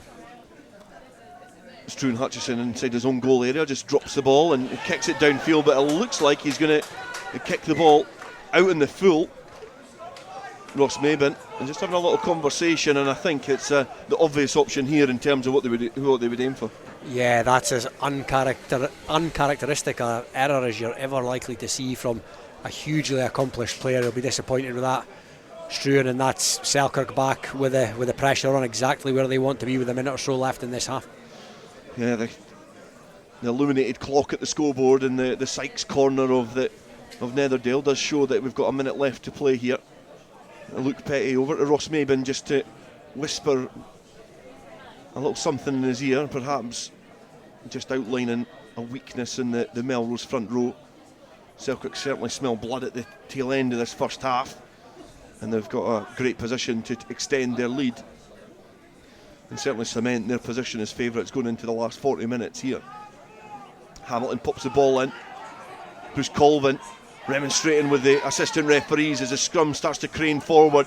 Has been picked pretty early there from Andrew McComb, and he's been driven back by the Melrose defence, but Hamilton does get there. He waits for the forwards to filter around and get into position. Nixon is the first player there with his hand up for Selkirk, and Hamilton goes against the grain, tips on to McComb. He charges towards the Melrose line, but he's been brought down 4 metres shy. Ross Nixon did have his paws on the ball there, but he was watched closely there by Dobie, and now Craig Jackson takes the ball forward and again concedes some territories. He's wrapped up well there by Rolly Brett. Selkirk knocking at the door, but they're getting absolutely no answer from the Melrose defence. Hamilton now finds McClyman, who looks to try and weasel his way through the contact. He's been met with again by a couple of Melrose bodies there, looking to drive the Selkirk back row back. Now Jackson filters the ball to Cottrell. Cottrell's got Whelan's coming on an acute line, but he's been hammered there by the Melrose defence, and now the hands are in there from Melrose. It looked like the ball had almost squirmed out, but I think that Elliot Ruthven is guilty of digging the ball out when it was well secured there in at the breakdown. And I wonder if Craig Jackson is going to stab us into the corner, and he's going to do just that, and we know what's coming next. Yeah, it'll be up to Melrose, to continue their good defences, driving line out from a pretty strong Selkirk pack, and as it gets closer, must be the last couple of plays here before half time, and ever important. I've talked about it for the last 5 minutes, but it's getting more and more important now that from a Melrose point of view, they just hold on to this 12-3 deficit. Throw into the line out there is accurate from Selkirk, and they're digging about and they're looking to try and get that ball back, but the Melrose defence there from the Maul is pretty strong, but the Selkirk breakaway group managed to galvanise himself and get closer towards that Melrose line. Hamilton finds Nixon, he dances and weaves his way out of trouble in the first instance, and then looks to have a bite at the line but brings it back. Bruce Riddle craning his neck to see the options there, and he's got some support, but he's been well wrapped up by the Melrose defence yet again. Another bite of the cherry there for Selkirk, again still short of that line. Hamilton now sizing up his options, a little slap to tell Petty to get out of the road. Jackson throws the dummy, goes back into traffic, he's been wrapped up again, and the Melrose players, Rolly Brett and all, managed to get onto the Selkirk fly half, but the ball does come back on a Selkirk side. Shafajak and Head and McComb all there, presented back, and now we've got quick ball for Selkirk. It's not went back on it's not as quick as they'd like perhaps, and not came back on a Selkirk side. The Selkirk players getting isolated, the Melrose players all over that, and the penalty goes the way of Melrose, and they'll be pleased that their defensive work there has paid dividends. Yeah, great defence there from Melrose. They'll take big credit from that going into half time, and Rolly Brett was a standout there on a couple of occasions, stepped out the line and put his shots in once on Craig Jackson, then on Cottrell there, and that'll be time up for half time, and that was really important for Melrose. It's going to be a good second half now. It's a good second half. A little note of mention there from Rolly Brett, because they could perhaps have just saved Melrose in their quest for yet another Border League crown. But as it stands, it's an opening score from Aaron McComb, which gave Selkirk a 7-0 lead because it was converted by Craig Jackson. It was replied by a David Colvin penalty, and then Ryan Cottrell, with a bit of individual brilliance, extended the Selkirk lead. So here at Netherdale, in the Border League final at half time, it is Selkirk 12, Melrose 3. Based in Galashiels but covering the whole region and beyond, Borders Mortgage Hub is your one-stop shop for all things mortgage related in the Borders. Visit us at bordersmortgagehub.com or call us on 01896 807 008. That's 01896 807 008. Borders Mortgage Hub. Mortgages for the Borders in the Borders. Hi, Nicky Walker here, Curriculum Manager for Borders College Sport. Are you passionate about sport? If so, then look out for the return of our Borders College rugby, football and hockey courses in early 2023. Borders College, regionally focused, globally engaged. To commemorate the 7th anniversary of the opening of the Borders Railway, an 8 DVD box set is now available, featuring the complete series Borders Railway from start to finish, plus the full hour-and-a-half documentary 5 Years On, which examines the possibility of an extension to Carlisle, plus extra features, including a cab journey along the entire Borders Railway, all for the special price of just £14.99, including post and packing. You can get your copy direct from hotdisc.co.uk/shop. That's hotdisc.co.uk/shop. The 8 DVD box set, The Complete Borders Railway, is available now. When the weather's dreich and a storm's a brewing, you need a strong, windproof, quality umbrella delivered with good old-fashioned customer service and at an affordable price. Up here in Umbrella Heaven, we say you tackle the ball, we'll tackle the weather. UmbrellaHeaven.com for when the heavens open. Borders Rugby TV's charity partner Evie's Baton Journey is having a ball on March the 25th at Springwood Park, Kelso. Tickets and sponsorship details are now available on the official Facebook page, which you can visit from bordersrugby.net. Evie's having a ball, March the 25th, Springwood Park, Kelso. This is Borders Rugby Special on Borders Rugby Radio. Yes, welcome back to Netherdale. It's half-time here in the Border League final. It's Melrose 3, it's Selkirk 12, a couple of tries for Selkirk. Quite a few things to chew over that particular half. Robin Purdie and Graeme Dodds in the commentary box with us tonight. A difficult start for Melrose, Graeme. Yeah, it was, and it didn't start the best in the first couple of plays when Stuart Hutchison dropped the ball on his own 22, and the set piece was not great from a Melrose point of view. 4 or 5 missed lineouts on the back foot, I would say, in the scrum as well, with that big, heavy, experienced Selkirk pack. And I think, by all accounts, 12-3 down at half time, the way the first half went with the set piece, I think they'll be pleasantly happy with that. Because I think after 6 minutes we saw Aaron McComb glide in there over the touchline, converted by Craig Jackson. We were thinking, oh, the heavens could open here. Yeah, and that was a frustrating thing, from 2 great tries really from Selkirk, but from a Melrose point of view, the first one especially came off a Melrose mistake, that scrum ball that went against the head, and then all credit to Selkirk, capitalised on that and pounced, and McComb scored. And clever rugby players out there, with, as Dale said in commentary, you got Craig Jackson at 10 and Aaron McComb at 12. You've got 2 quality rugby players there, and they saw the gap in the Melrose defence and duly took it. But I think that last sort of 5 minutes in the Melrose 22, when Selkirk were piling everything at them, I think if I was a Melrose coach, I'd be really focusing on that. That's kept them in this Border League final, and 12-3, they're still in the game. They come out here and get the next point, it's game on. I said in commentary, if Selkirk had scored again there, either a penalty or a try, I think it'd have been a long way back for Melrose, but it's still game on just now. It certainly is, and Robin, talking about Jack Hamilton, who I thought had a pretty decent game at scrum half for Selkirk. They could have had a pick of Ethan McVicker and also Aaron McComb at number 9. Jack Hamilton got the nod, and he's certainly proving it. Yeah, he's playing really well, Jack Hamilton, in fairness to him. I think what Scott White seems to be doing there is he's just getting his best rugby players on the paddock, irrespective of what number is on the back of their jersey, and there's a lot to be said about that, because somewhere along the line you'll need a wee bit of stardust from somewhere, and these players have got that. Now, you didn't mention his name there, but no more evident than when Ryan Cottrell scored that try. That was a wonderful piece of skill and a great piece of gas to go with it. You mentioned it in commentary as well. He sort of we knew he was going to grubber kick it, but it was the way he did it. He sort of hammered it down on his foot and whacked it forward, and that turn of pace. Oh yeah, it was a wonderful piece of skill. We could see yesterday what he was going to do, but we didn't see him doing it as quick as that, and that's what created the havoc in the defence. But yeah, he still had to hit the afterburners. There was a decent bit of footballing control required at the end of the day, and he pulled that off as well. And that's what happens. You play like that, and you get in the Southern Night. And Graeme Dodds, we were talking about him earlier. Bruce Colvin at scrum half. Talking of scrum halves, playing with a broken hand tonight, and it shows what it really means to him. Yeah, it does. And Bruce, since he was 18-year-old and he stepped up into the first 15 squad, he's never lacked that commitment. He's always the first man to train, and he's down. He's literally down at 5:30 on a training night, doing his little bit of extras, and he's really been battling this last 2 weeks since he got the hand injury, and he's been determined to get fit for this game.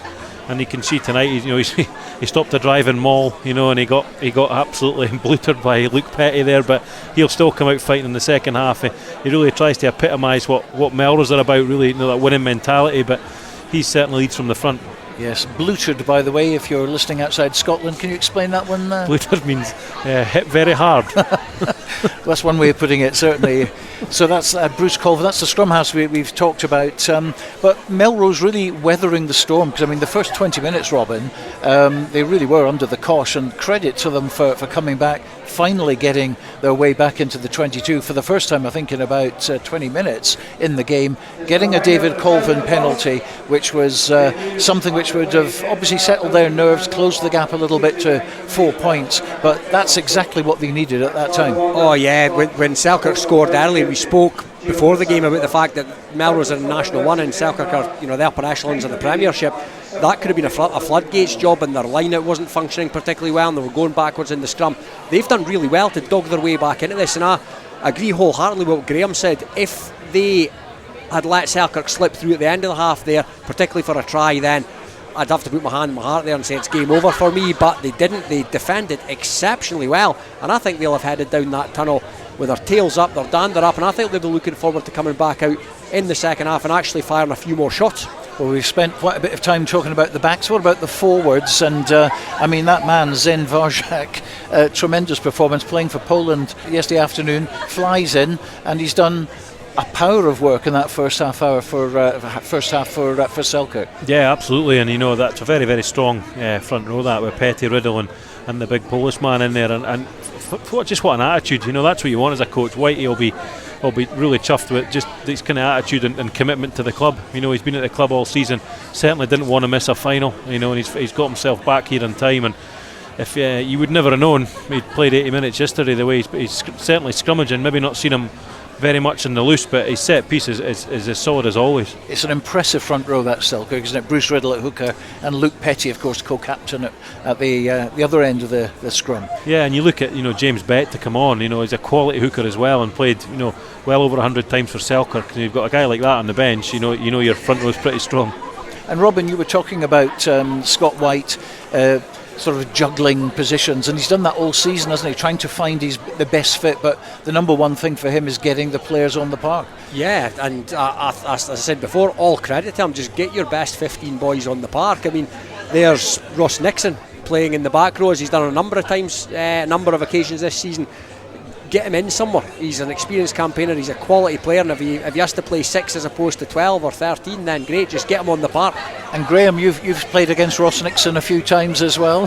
Quite a character, isn't he? Absolutely, we used to have great fun on the field, you know, with the Neil Darlings and the Ross Nixons and the Herkies of the day, when we're quite good pals with Ross Nixon off the field, and good friends with Neil Darling as well, and that's what you want. And a lot of people would be surprised at that, having seen some of the footage from the old days in black and white. Yeah, but that never left the field. You know, you always went in the club rooms and had a beer after it, and that's a great thing about rugby for me, is you go out there very, very competitively to beat your mate on a Saturday afternoon, but you're always pals after it, and that's the important thing. And that's the whole spirit of rugby, which is marvellous. Well, we have to say Melrose defensive work towards the end of the first half was absolutely superb. It's kept them in this game. It's 12-3 at the break. Selkirk are on the park. They're looking incredibly keen. I think Savajak is still out there as well. He wants to play some more. The man has Duracell batteries, I think. But we'll hand you back for the second half to Graeme Dodds, Robin Purdie, and first Dale Clancy. Selkirk make their way back onto the pitch, and they get into a little huddle just to explain and echo the thoughts of departing head coach Scott White, who's certainly issued a rallying call to the team to get this victory over the line. The officials now get their way back onto the pitch as well, and we're just waiting on the other team who are involved in this battle, Melrose, to be led back on by David Colvin, and they managed to get their way back onto the pitch. And you see Logan Kirk is on as a replacement as well, so a little replacement for Melrose there. They've already brought on Jack Dobie for Will Owen, and you would imagine Sandy Fairbairn has been replaced by Logan Kirk, perhaps to straighten up the arrows in the line out and get a little bit of accuracy at that set piece, because their scrum has certainly been an area where they've not really had a lot of enjoyment so far in the first 40 minutes. But the final 40 minutes of this season's Border League campaign is underway, and the second half starts with Scott McClyman just gobbling up the ball from Struan Hutchison as he gets the second half going, and Jack Hamilton on the 22 kicks the ball over the halfway line. It's been gathered by David Colvin, who puts in a little bit of footwork to try and evade the defenders, but not on that occasion. Now Cruikshanks drops the shoulder, and then a little round of applause and a few oohs from the crowd as well as the ball goes through the hands of Rolly Brett to find Donald Crawford. He's been met in the 10-metre line with some stern Selkirk defence, but a great tip on there from Melrose almost unlocked the Selkirk defence. A little steal on the floor, now into the hands of Andrew McComb, who's had you would probably say a breakout season for Selkirk so far. Now stabbed downfield from Craig Jackson, who just chips it forward. The Selkirk defenders get there quickly. McComb and Welsh, and also Jackson, and a very sizable Selkirk support show their appreciation for the defensive effort and the endeavour from the Selkirk side, but it's probably been a little bit more accurate of a start to the second half than it was the first. Yeah, great play by, we spoke about half time, Ross Nixon there. It was him that affected that turnover for Selkirk, and that enabled them to get up the park. And yeah, I think they'll be delighted with the way that's started. But there was a big carry in there, in fairness, by Melrose, Callum Cruikshanks. So yeah, all in all, a decent start to the second half. Riddle, ball above his head, and the Selkirk players just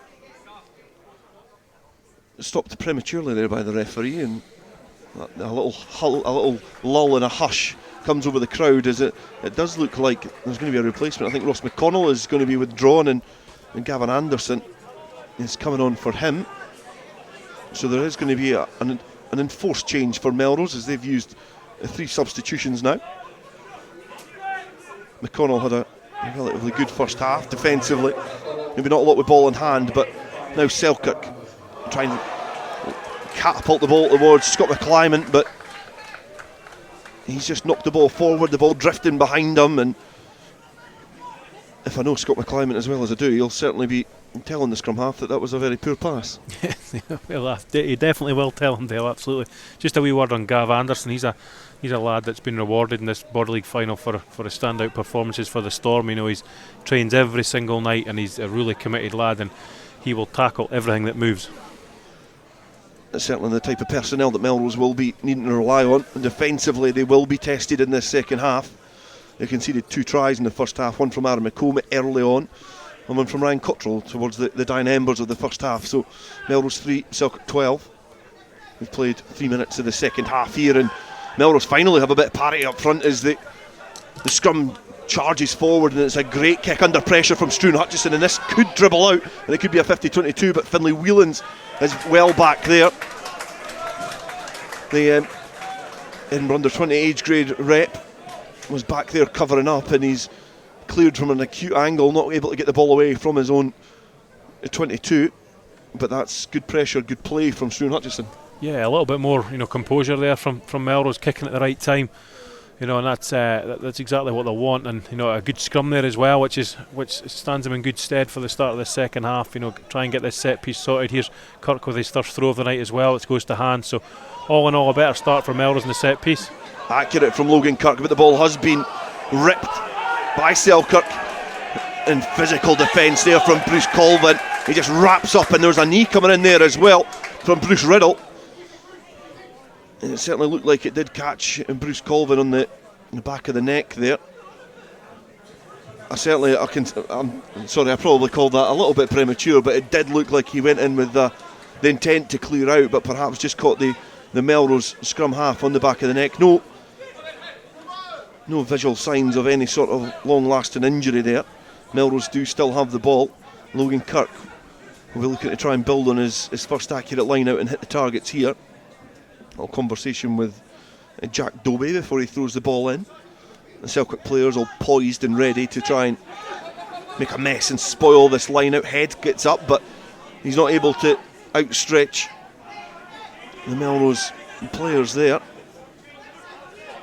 Logan Kirk has got a few Selkirk hands on the back of his shirt as he tries to get the ball back. Melrose not able to get the length on this maul to protect the ball as well as they'd liked it, but they do win the penalty, and that's a great penalty to win from that driving maul. And what a difference Logan Kirk has made, but it looks like the referee has reversed the penalty.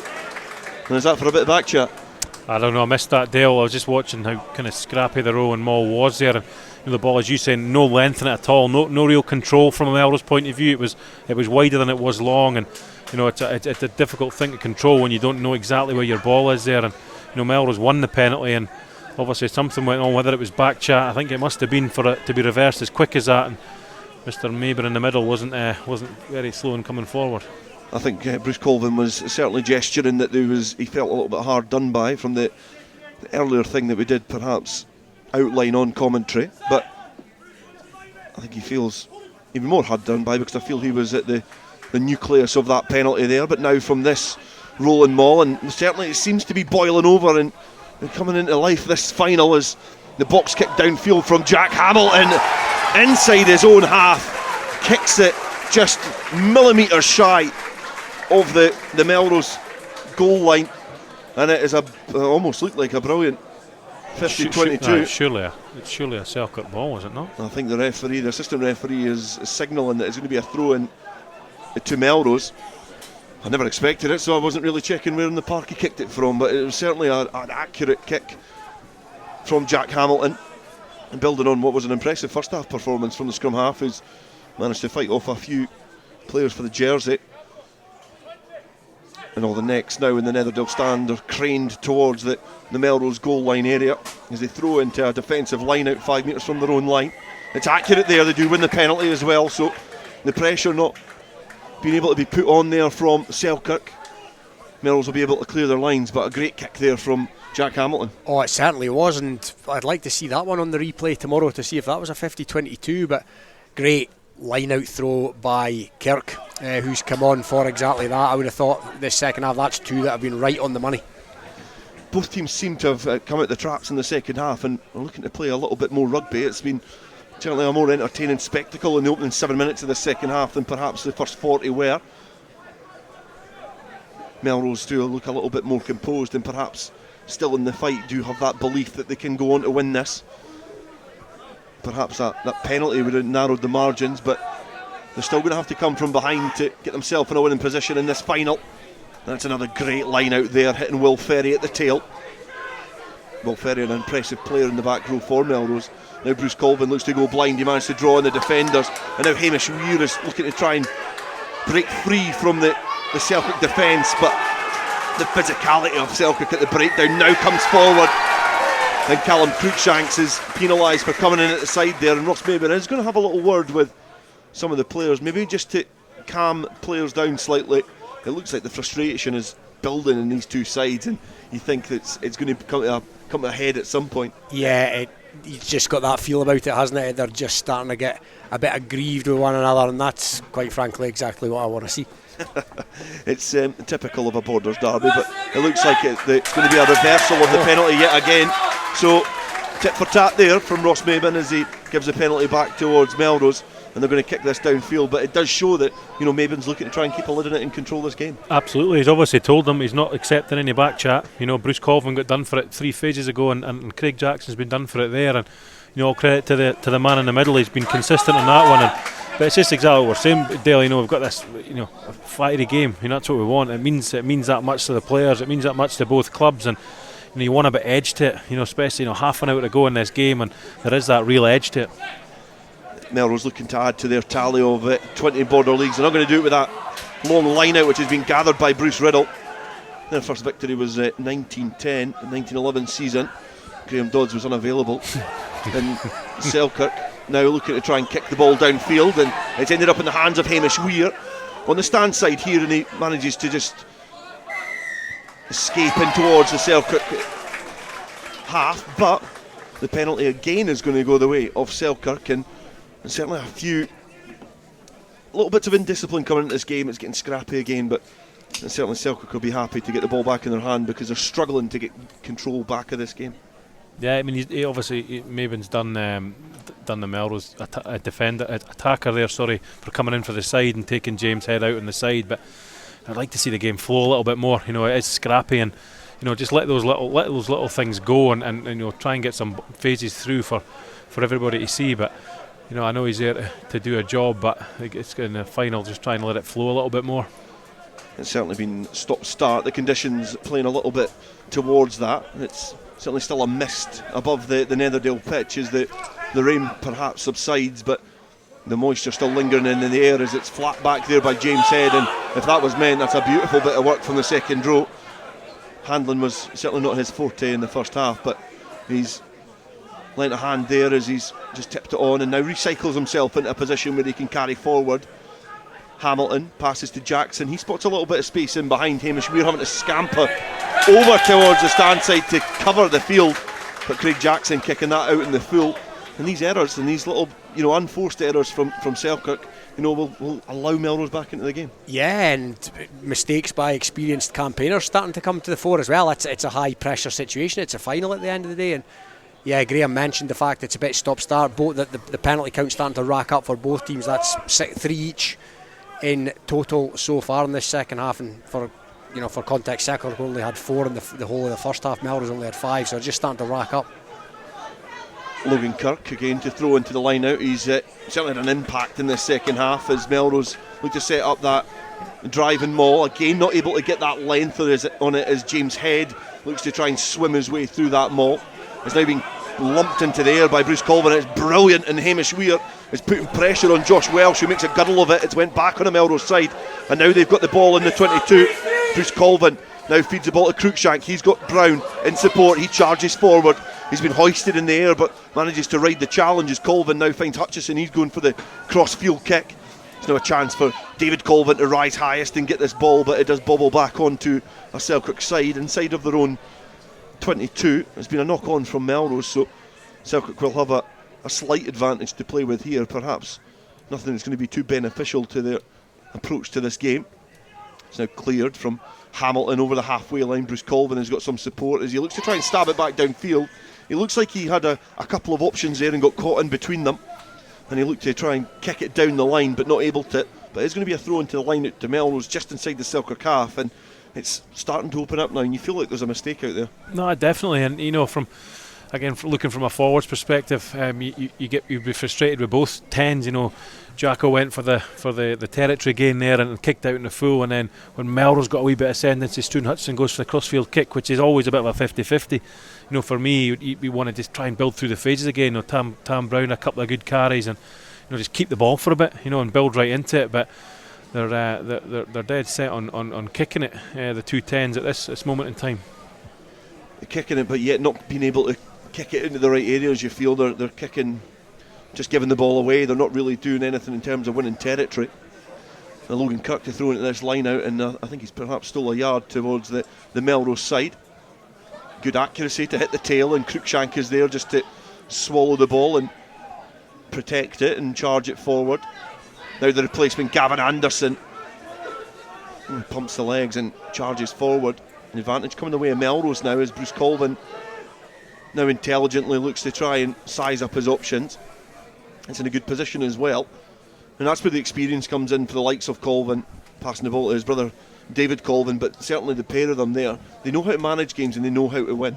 Yeah, absolutely. Bruce has been there plenty of times. He's got 3 premiership titles to his name, and as you say, won 4 border leagues already, so he's been there and done it, and 9 times out of 10 he'll make the right decision on the field, and it's great to have an old head like that, at a pivotal position of scrum half. And I think that's the right call, Dale, from the Melrose team there, and Dave Colvin and Bruce obviously had a wee chat, and they're going to go for the goal, just chip away at it, get it back to 12-6 hopefully, and then just keep working away at that, and go at the corner, and it's always a bit of a gamble going to that corner and come away with nothing, and then you're still in the same position. And points are certainly going to mean prizes. This is essentially Cup Rugby, the Border League final. Both teams managing to get through their pool stages into this final. Melrose eventually getting over the line after beating Peebles, and Selkirk, after a heavy win over Jed Forest, have got their way to the final. And currently Melrose 3, Selkirk 12. Right footed kick from David Colvin. He's watching it carefully, and he's just watching it sail through the sticks. He doubles his tally for this evening's work, and it's now Selkirk 6, Melrose 6, Selkirk 12. Yeah, game on, isn't it? Melrose again have soaked up what Selkirk have thrown at them so far in this half, and they are right in this. They've not thrown too many shots in attack, admittedly, but as Graeme mentioned, they're chipping away at that scoreboard, and it now only takes a try and a conversion, and they're ahead. They're right where they need to be.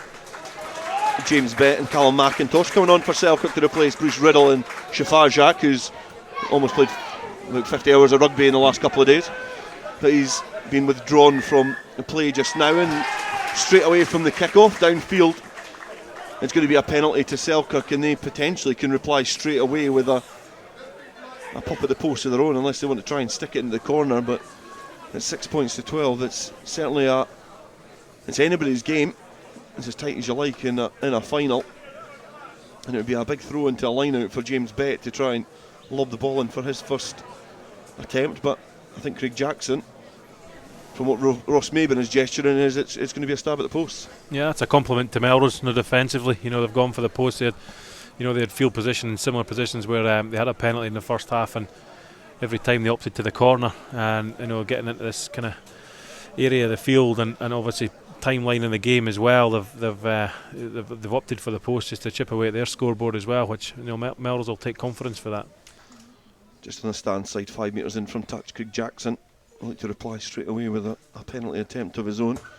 And again, right-footed kick, and the Melrose players are trying to get there pretty quickly, which perhaps does illustrate that it's just ghosted in front of the post to the left-hand side. Rolly Brett, Rolly by name, Rolly by nature, because he grabbed the ball, rolled over, popped it down. So it's going to be a goal line dropout for Melrose here. And it's going to be Struan Hutchison to try and kick the ball downfield. I think it's signalling that it is actually going to be a 22. Struan Hutchison quickly getting towards the line, but he'll be able to take a little bit of the sting out of this game. The fly half for Melrose makes good territory with that kick downfield to Finlay Whelans, who gathers it well to Hamilton. Hamilton finds Aaron McComb, and he's just stuck it into the sky. It's now a dangerous ball for David Colvin to try and gather, but he's been met with Ross Nixon, who scrags him. But the ball has come back on a Melrose side. The ball just spilling out of the breakdown, but it's been well swept up there by Rolly Brett. And now Craig Jackson kicking the ball downfield. Sorry, Craig Jackson's gathered the ball. It was a nice cut there onto Cottrell, who just dances back in field. He's got a couple of players to try and evade, but he looked like he danced and jumped out of the challenge there, jumping out of the tackle, so it's going to be a penalty to Melrose. And a little bit aerial ping pong, but the play is back underway from Struan Hutchison. He's been ankled there by Scott McClyman, and the counter ruck comes in for Selkirk as well. It's questionable whether Scott McClyman was back 10, but it looks like it's going to be a Selkirk ball anyway. Jack Hamilton. Oh, he tries to put a box kick in. He's on the halfway line, and it goes about a metre in front. Does end up in the hands of Callum McIntosh, and it's a bit harum-scarum here now at Netherdale. What is going on, Dale? I think from Struan Hutchison's point of view, and I could see what he was thinking, but there was too many Selkirk defenders back 10 already. I think they were on side, and that's just when, at this stage of the game, 12-6, Craig Jackson's just missed a pop-out goal. Just take your territory, get it down the touchline and build again. There's times to go quick, and I don't think that was one of them. They're going to come back. They're still going to have the penalty. So Struan Hutchison will be able to take it from a similar position. Bruce Colvin just taking a knee, a little squirt of the water, a couple of Werther's originals, and I'm sure that the old experienced head will be back amongst it. Struan Hutchison now. He's got the ball in his hands, 50 metres in from touch, and he'll looking to try and get this as close as possible towards the Selkirk line. And 20 minutes into the second half, at half time, the way Selkirk were playing, we didn't think that if Melrose could get a try and a conversion, that they'd be in the lead. Yeah, and they've got a good field position here, line out right on the 22, and I've been really impressed by Melrose tonight. They continue just to plug away here. They've not been overawed, and they've not buckled under the pressure that came their way in the first 10-15 minutes.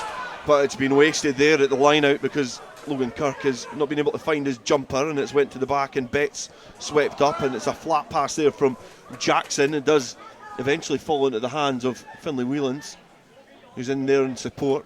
Ryan Cottrell sweeping up now. Whelans offering his services along with McVicker. James Head gathers the ball comfortably that time and just drops down and charges forward. Hamilton again, you think, is just sizing this up for another box kick. He'll be hoping it was a little bit better than his previous effort, and it is just that. Well gathered by David Colvin. He looks to step back in field. He almost evades McVicker, who's breathing down his neck, but McVicker gets a couple of stabs at him as David Colvin just couldn't get out the road. The bodies now hurtle in from Selkirk, and more personnel are required at that breakdown from Melrose to secure that ball. Dobie now charging forward with the ball tucked firmly underneath his arm. Struan Hutchison having to go in at scrum half. Box kick downfield. Does now go in towards the Celtic half. It's been allowed to bounce. Tam Brown is hot on his heels, but Hamilton was there. It's just been powerfully passed straight into the path of Josh Welsh, who had a couple of options there, and Hamilton now finds McComey, throws the dummy. He's been wrapped up there by Hamish Weir. Hamilton does get there quickly. He's got his hands on the ball but takes his time. James Bett now goes forward and straight into the chest of Gregor Lindsay. Nixon finds McComb. McComb's got open field now. He's now homing in on the Melrose 22, and Hamilton now has got Jackson. Jackson's kicked downfield. There's acres of space in behind. Can Celtic get there quickly? They're not able to. And it's a loose pass there, and Finlay Whelans almost gets down and gets the score. It'll be interesting to see here if Selkirk have stretched their lead. Ross Mabin is going to have a conversation with the assistant referee on the far side, Sean Niven. No beauty of TMO in the Border League final, but they do have the benefit of having Luke Petty tell them and convince them that it was a try. Ross Mabin just explaining to Sean Niven what he thinks he saw. It was scrappy there from Melrose, desperate in defence. The referee has awarded no try, knock on, and offside there, so it's going to be a penalty to Selkirk, but it's starting to get a little bit looser, but it's so scrappy.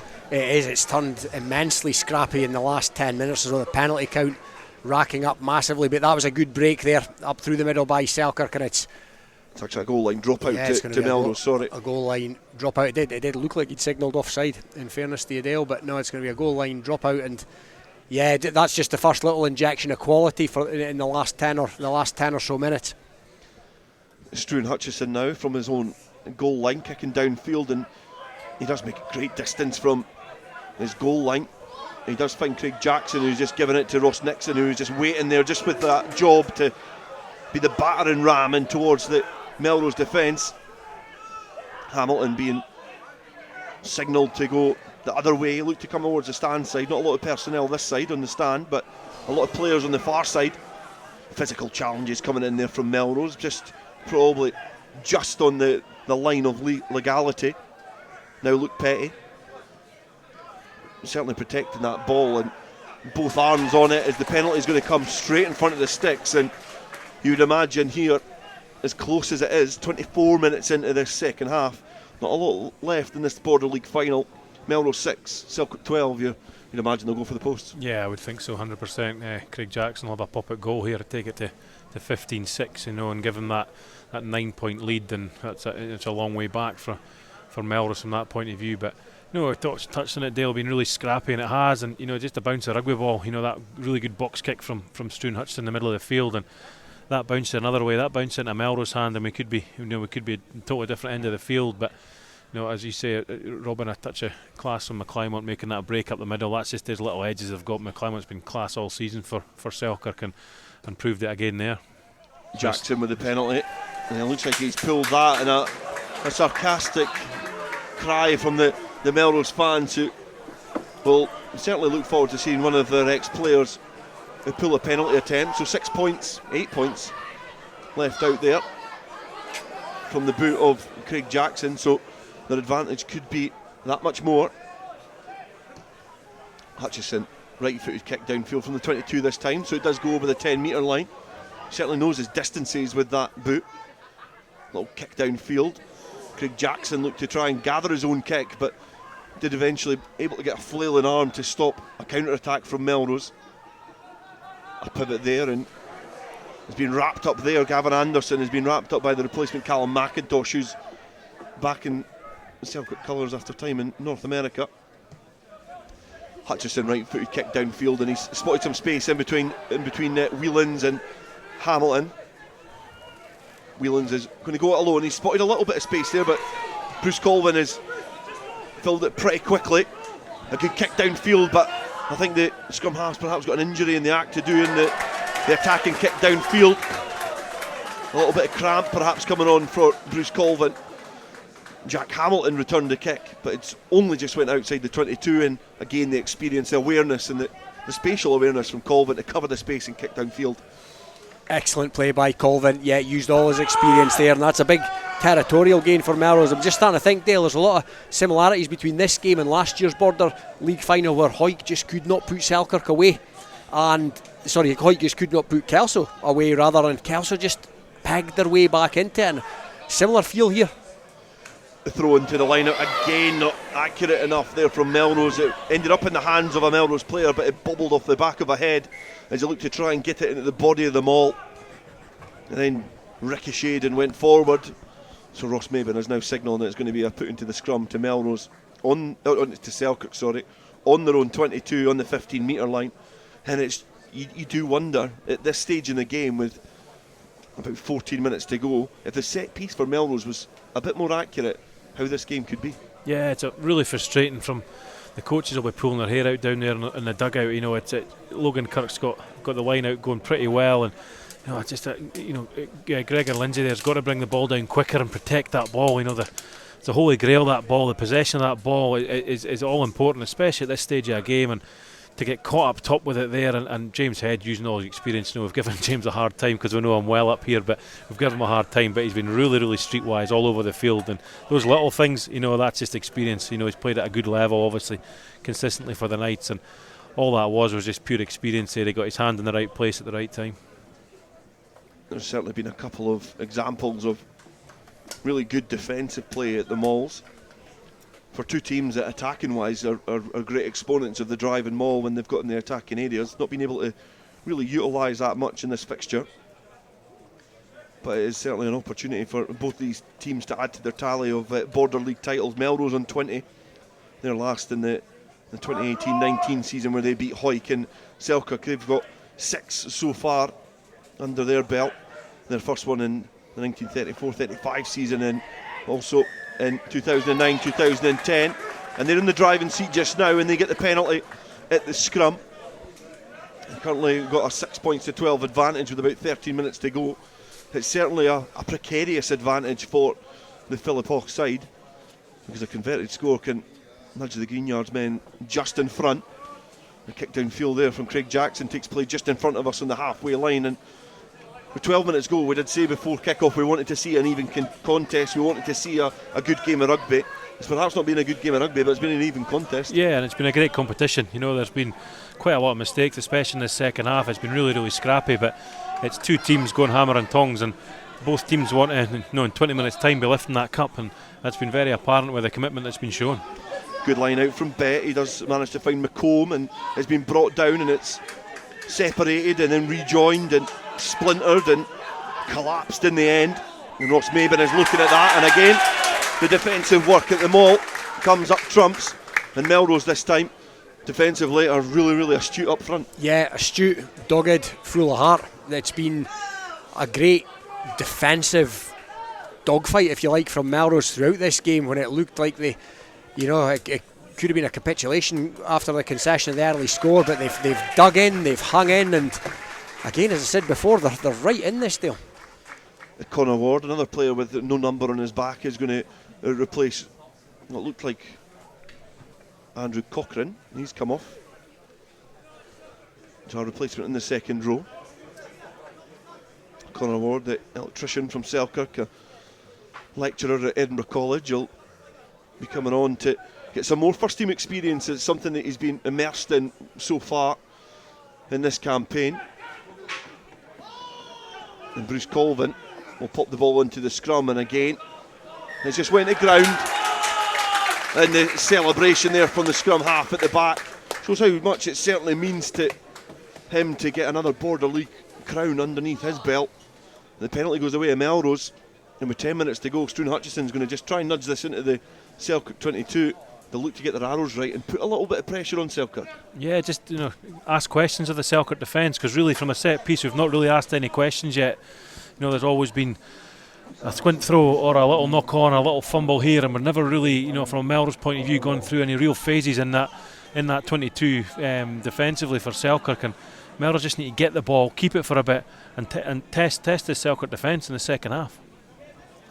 The players walking towards the line out on a Melrose side. Logan Kirk just gives the ball a last dry.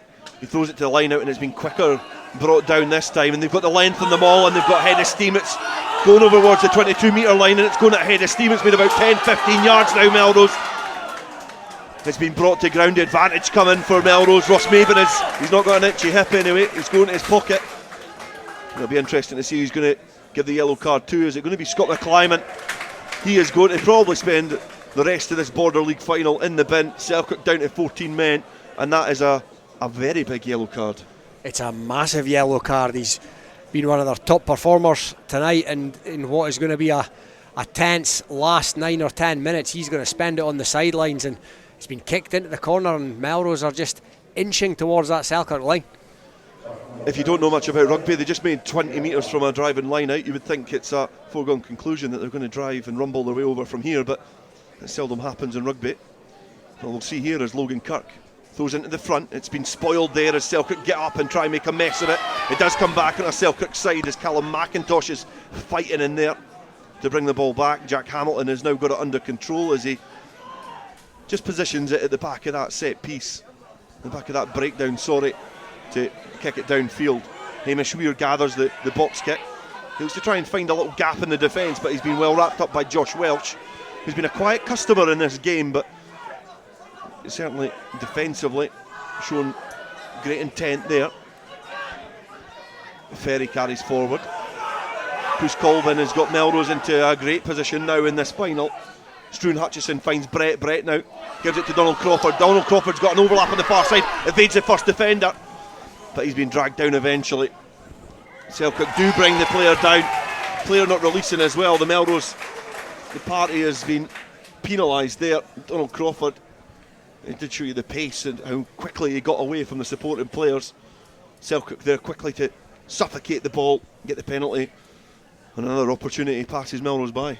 Yeah, it does, and Melrose will be thinking about getting the ball wide there, and they duly did that, to try and get that extra man overlap, which they have, 14 against 15, and Donald did all the hard work on the outside arc and just couldn't get his hands free to feed Connor Spence there on the right wing. But Selkirk, as they always are, they're very, very quick there, tenacious on the ground, and forced the turnover. Luke Petty looks like he's going to be withdrawn. Bruce Riddle came back on, so a replacement there yet again. So Bruce Riddle coming back onto the field of play, showing his versatility up front. James Bett still with the throw-in in duties at the line-out. Does find McComb straight into the breadbasket of Hamilton, who's had a great game for Selkirk, you'd have to say. Controlled stuff at the back. Bett gets himself into a favourable position from the line-out in open play. Now Craig Jackson has to stoop to get that ball. Hamish Weir is watching that bubbling ball go back, but he does well to just dive in it and get it underneath his body, stop it ricocheting anywhere else. And Gavin Anderson now deep inside the Melrose half on the 10-metre line. Crawford finds Rolly Brett. Rolly Brett has got Connor Spence, who's just herring out of the line, working hard off of his wing. Tom Brown now tips the ball on, almost gathered there, but the outreaching arm there from Melrose just knocks it on. And again, Melrose, who are playing perhaps some of the best rugby of this fixture in the last 8 or so minutes, knock on again, and it's going to be a put into the scrum for Selkirk. Yeah, it's just those little errors in the pressure situations late in this encounter. I have to say, Rolly Brett, I've been really impressed with him tonight. Exceptional hands in there. He's like a new signing for Melrose. Yeah, I've missed him when he's been injured. I thought he was great when he was kind of burst onto the scene, and unfortunate to get injured. But Robin, I completely agree with you there. He's been a standout performer in this fixture as well when the balls went wide. Yeah, makes the right decisions. Always looks like he's got a bit of time about him as well. As it stands, we've got 5 minutes left here in this Border League final at Netherdale. It's Melrose 6, Selkirk 12. And Ross Maben is blowing his whistle again. It's been a common noise that we've heard this evening on a rare Monday evening of rugby. 15 penalties in the second half alone. Robin is keeping the penalty tally, and he's got one of those pens that's got the 4 colours, so he's run out of one. He's on to his second one now, but it's been a high penalty count in this fixture. But 18 scrums, Dale. 18 scrums as well, so Graeme Dodds is just using his fingers and toes for that. Pop into the scrum now for Selkirk, just inside of their own half. Andrew McComb has done well to get the ball back on his side under immense pressure from Melrose, who are fighting tooth and nail to win the territory battle and just maybe force that error from Selkirk. Craig Jackson just weaves his way out of trouble on the first occasion. Bruce Colvin was just catapulting himself out the line. Rolly Brett just slips that tackle.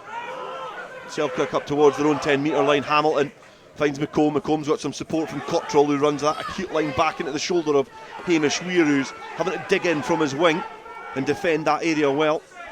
The Selkirk players really congested there. Connor Ward, very strong second row, but he knocks on, carrying the ball forward. And now Jack Dobie has now got head of steam, and he looks to find Connor Spence on the shoulder, but again he's knocked forward. The advantage is away, and now a counter attack coming on there for Selkirk. Ball's going to come back on their side. The hands are in there from Melrose, but I think it perhaps is going to come back for the scrum, and that was an opportunity there for Melrose.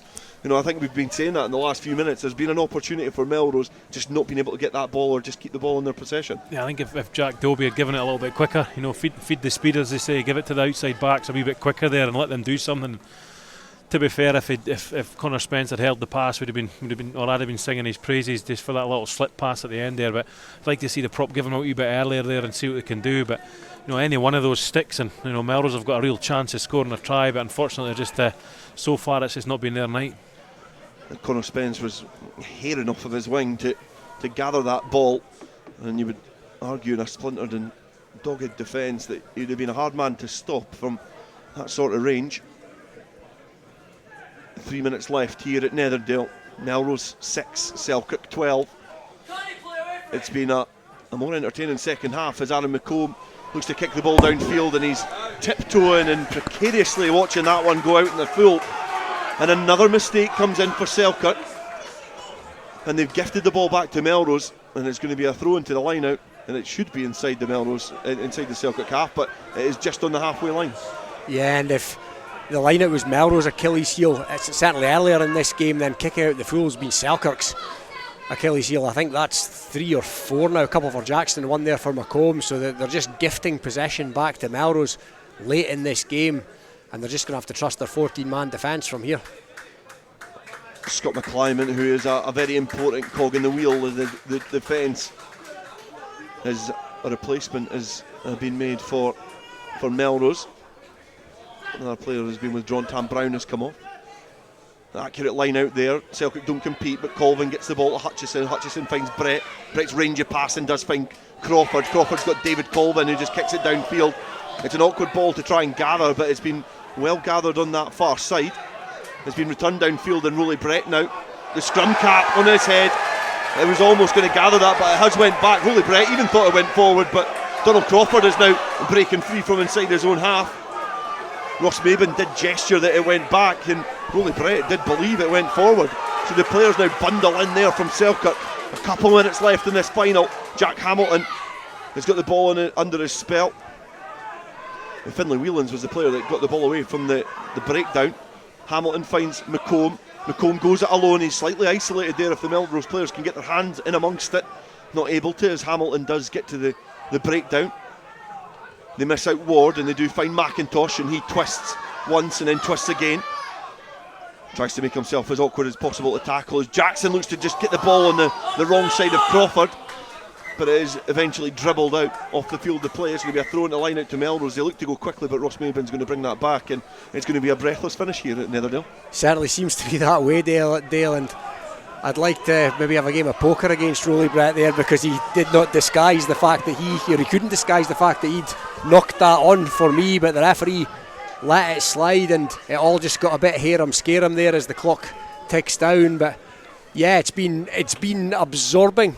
It's been an absorbing final without being overly high in quality. Yeah, it's been a good second half, to be fair. We were perhaps moaning about the quality of the first half, but the second half has been competitive. Like it's been an interesting battle, and Melrose look like the better team. Yeah, and you wouldn't really think watching this second half that it's 3-0 to Melrose, and I think Selkirk have had a lot of possession and just not been able to finish it off. They had probably had the better of the first 50 minutes of the second half. Melrose have probably had the better of the last 15 minutes and a little lull in between, but it's still really anybody's game. It's obviously all for Melrose to do, but you never say never.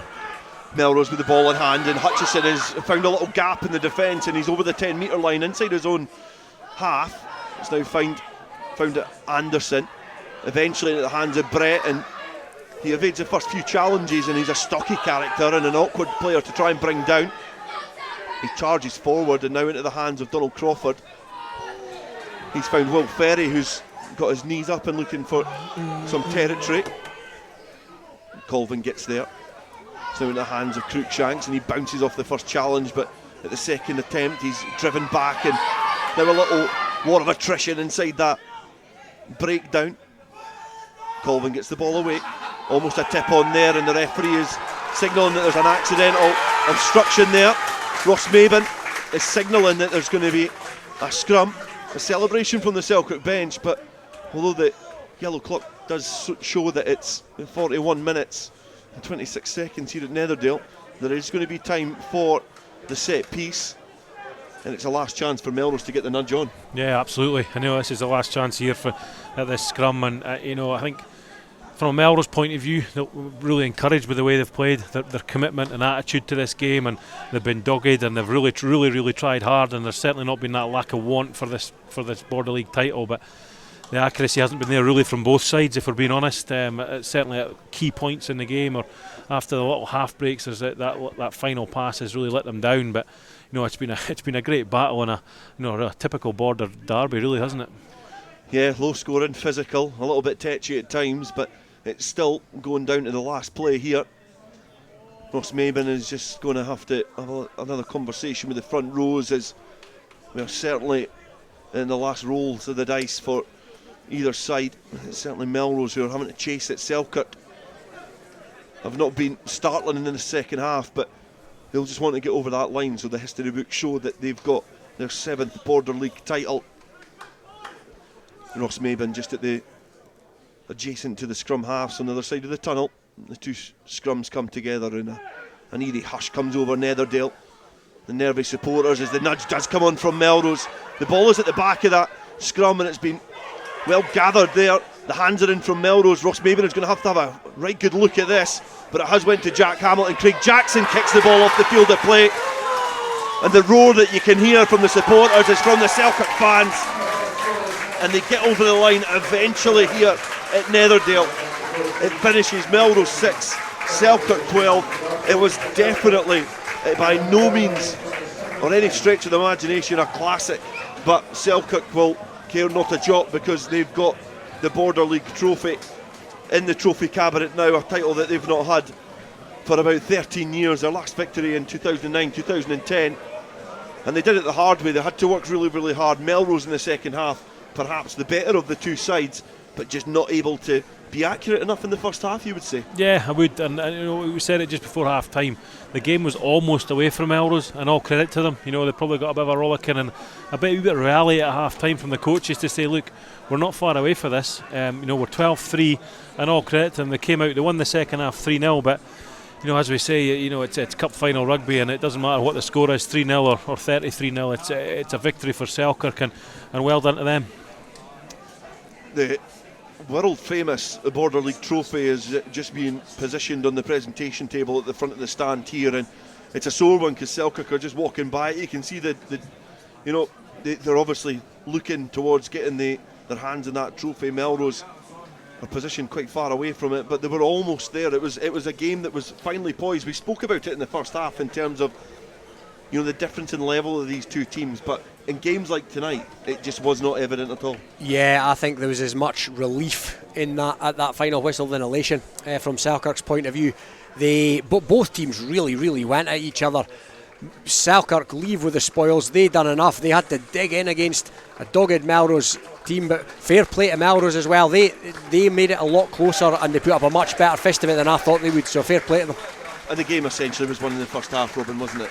Yeah, I think it was, and there was it's been won at the end of the day by the one moment of true quality in the game by Cottrell there, his try, and that's ultimately been the difference between the two teams. And you sometimes just need a moment like that, a player like that that can just do something to unlock a tight, cagey defence, and that's potentially what's been the difference at the end of the day.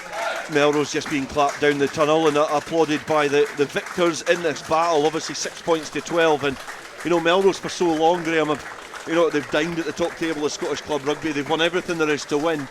It's a slightly new look on this Melrose team, and these defeats and almost getting into the Prem and being in amongst the mix, it's a different slant and a different approach that Melrose now have to take. No, absolutely, and obviously we knew when Super 6 came along that there was going to be a restructure for the club team, and that's been the case, and it's not as easy to to attract talent from elsewhere now to come and play National 1 as what it was when we were in the Premiership, and everybody's wanting to come and play for Melrose, and that ultimately we built our squad around a core of Melrose local boys, but there was always kind of hand-picked guys from Jed and from Kelso and Berwick and these sort of places, and that's what the top teams do in the Premiership, from basically what the Knights are now, in that Super 6 league. That's what Premiership clubs did, 10, 15 years ago. And Melrose are just going through a different process just now. They'll be hurting. That's a sore one because they had chances to win that game. But as I say, all credit to Selkirk. They did enough on night to get their hands on the trophy. And it's great for Whitey. Obviously, Whitey's stepping up to the Knights, assistant coach to Alan Tate, and I'm really chuffed for him to get some silverware, because I know he's thought of very highly down at Philip Hall. Yeah, it was an opportunity for both sides both departing coaches to try and get some silverware on the top table at the club dinners at the end of the season, and it is obviously went the way of Scott White this time. But it's interesting what you say in terms of Melrose. We'll come on to the victors in a moment, but in that starting lineup there was only one player not brought up through the system in Melrose, so it is a different approach from the club now. No, absolutely. And when Rob Moffat came in, what was it, 3 years ago now, pre-COVID, he had wanted that philosophy. We have to build around what we've got, and as you say, there was 14 out of the 15 there, and the whole bench was local Melrose lads, and it's great for the club going forward. Just hopefully they can hold on to all those boys for next season and really have a push at the Nat 1 title, and hopefully join Kelso, Selkirk and Hoyk if Kelso get there, hopefully into the Premiership for the year after. The Selkirk bench is littered with homegrown talent, but perhaps in the starting lineup there's 6 players that have travelled to play Premiership rugby for Selkirk, so it does show that step up. Players still want to play at the top level of club rugby, and perhaps that's a little bit the difference. The players like Jackson and Head and certainly Shivarjak, I thought he was instrumental in that first half, but that's sometimes a little difference in these games. Yeah, and that's the difference, as Graham touched upon, between a Prem team and a National 1 team. They can attract those players, and they've brought in experience, they've brought in nous, and they've just about deserved that tonight, Selkirk. And I think you mentioned the coaches. I think both the coaches, departing coaches, I think both of those leave their respective clubs in a better place than they found them. Yeah, definitely. Melrose being led up by captain David Colvin, who's got a slight limp, has been presented with the runners-up medal from the Border League president Fiona Skeen, and obviously a few dejected players, but a lot of young players in there, likes of Logan Kirk and Elliot Ruthven there collecting their runners-up medals. The experience of Hutchison and Colvin obviously getting theirs. We'll certainly look back on this as a well-fought contest, and all the Melrose players gratefully accepting their runners-up medal. But it was almost the other way, and they'll look back on this, especially because it's a young homegrown team. It's perhaps a stepping stone in their journey back to the Premiership. Yeah, well, hopefully, yeah, that's obviously the ultimate goal over the next couple of seasons, is to get the club team back where we feel they belong anyway. And it's great having all the local lads. They're keen as mustard, and as I say, I just hope they can keep that squad together. It was just a shame for us tonight that Ben Weir wasn't fit to play, because that would have been the three Weir brothers would have been in the squad tonight without a doubt. And that's they're obviously, they're not Melrose boys. They live up the A7, but they're very much Melrose boys with their heritage. Aaron McComb now, one of the co-captains, is now leading Selkirk up, a player who has served his club very, very well over his relatively short career in senior rugby. A very highly regarded player, and James Bett and Bruce Riddle collect their winners' medals, and Scott McClymont, and you perhaps have to mention those two players there. McClymont and Riddle have been homegrown players for Selkirk, but they have matured and really developed as top level Premiership rugby players. Oh yeah, and McClymont this week was named in the offside line team of the season. I think he was in the team of the week 4 or 5 times, and Bruce Riddle's probably one of the most improved players in the whole division for me this season. And yeah, they just that little bit of extra higher level of rugby nous in recent times is probably what's just seen them over the line as they filter through to pick up the trophy. The final handshakes there, Aaron McComb almost trying to get a second winners medal, and Luke Petty receiving the last one as the co-captains just wait on getting their hands on each side of the world famous Border League trophy. And it's very quietly presented there to the two co-captains as they get the photographs in front of there's still a littering of spectators here at Netherdale, and then you would imagine a little quick loft there from Aaron McComb. It's a very reserved celebration here from the Philippock side as they just get the photos out the way, and then I think they'll be straight over to the teammates perhaps to give this the one final lift. Luke Petty going back over to the Philippock side here at Netherdale, and he holds the trophy aloft as Selkirk are crowned Border League champions for the season 2022-23. Champions after winning their pool and finally beating Melrose 6 points to 12 here at Netherdale, and it's been a very physical battle between these two sides. Certainly not a classic, but it's been a great victory for the Philippock men, and they can rightfully claim their 7th Border League crown here in front of their fans and family here at Netherdale. And it finishes here after what has been a fairly turgid and tepid Border League final. It finishes Melrose 6, Selkirk 12. Borders Rugby TV's charity partner, Evie's Baton Journey, is having a ball on March the 25th at Springwood Park, Kelso. Tickets and sponsorship details are now available at the official Facebook page, which you can visit from the Borders Rugby TV homepage. Evie's having a ball, March 25th, Springwood Park, Kelso. To commemorate the 7th anniversary of the opening of the Borders Railway, an 8 DVD box set is now available featuring the complete series Borders Railway from start to finish, plus the full hour-and-a-half documentary 5 Years On, which examines the possibility of an extension to Carlisle, plus extra features including a cab journey along the entire Borders Railway, all for the special price of just £14.99, including post and packing. You can get your copy direct from hotdisc.co.uk/shop. That's hotdisc.co.uk/shop. The 8 DVD box set, The Complete Borders Railway, is available now. Hi, Nicky Walker here, Curriculum Manager for Borders College Sport. Are you passionate about sport? If so, then look out for the return of our Borders College rugby, football and hockey courses in early 2023. Borders College, regionally focused, globally engaged. Based in Galashiels but covering the whole region and beyond, Borders Mortgage Hub is your one-stop shop for all things mortgage related in the Borders. Visit us at bordersmortgagehub.com or call us on 01896 807 008. That's 01896 807 008. Borders Mortgage Hub. Mortgages for the Borders in the Borders. When the weather's dreich and a storm's a brewing, you need a strong, windproof, quality umbrella delivered with good old-fashioned customer service and at an affordable price. Up here in Umbrella Heaven, we say you tackle the ball, we'll tackle the weather. UmbrellaHeaven.com. Brave the storm. This is Borders Rugby Special on Borders Rugby Radio. Yes, welcome back. We've got Bert Grigg at the back of the stand now. Commiserations, first of all. 12-6, so it was pretty close. Well, I told you it was going to be high scoring. I maybe got that bit wrong, but bloody hell, it was physical. It was probably your classic sort of derby. Let that sort of early score in, and it kind of killed our momentum, but for a little bit. But look, we talked about it half time. I know it means very little, but we won that second half and just proved that we can compete. But it's just those little things that maybe let us down on the night. It was a very difficult start for you. 6 minutes in, they go under the post. Yeah, and just simple. Like, we've not really conceded many tries like this this year. Just missing that short runner. Craig Jackson put him through a hole pretty well, to be fair to him. But yeah, it just wasn't the ideal start.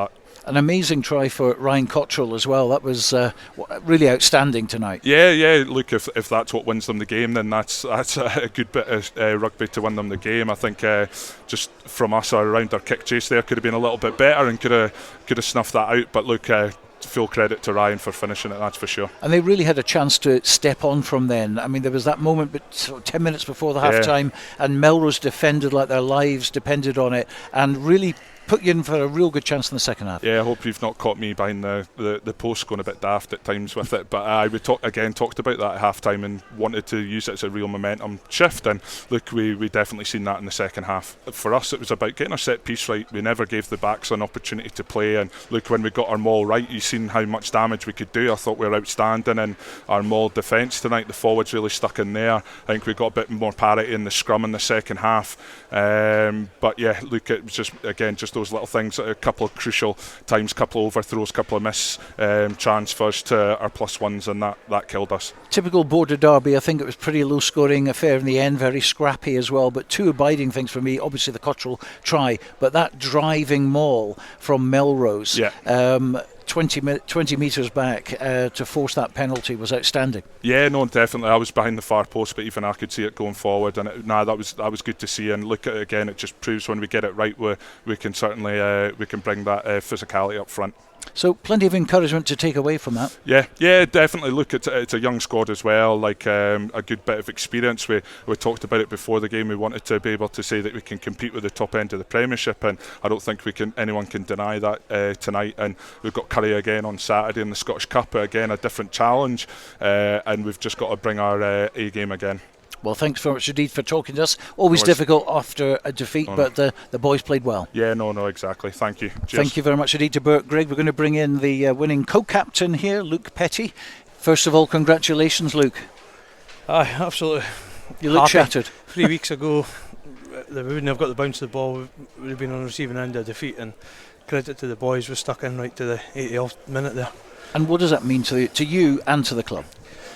I think it's massive. There's a couple of guys out there that's moving on, so we said that at half time we need to reward them, because we speak about the negative stuff week in, week out, and we've rewarded them. It wasn't anything pretty. I don't know if it was ever going to be, but we're happy. 12-6. Long history, this league, the world's oldest league in rugby union, and this is only the 7th time you've won it, so that's very special. Yeah, it's a few messages coming in for the boys on the fringes and stuff throughout the whole day, and Ross Nixon is a man of few words, and he just says, listen, 115 years, 6 times we've won it, let's make it 7 tonight.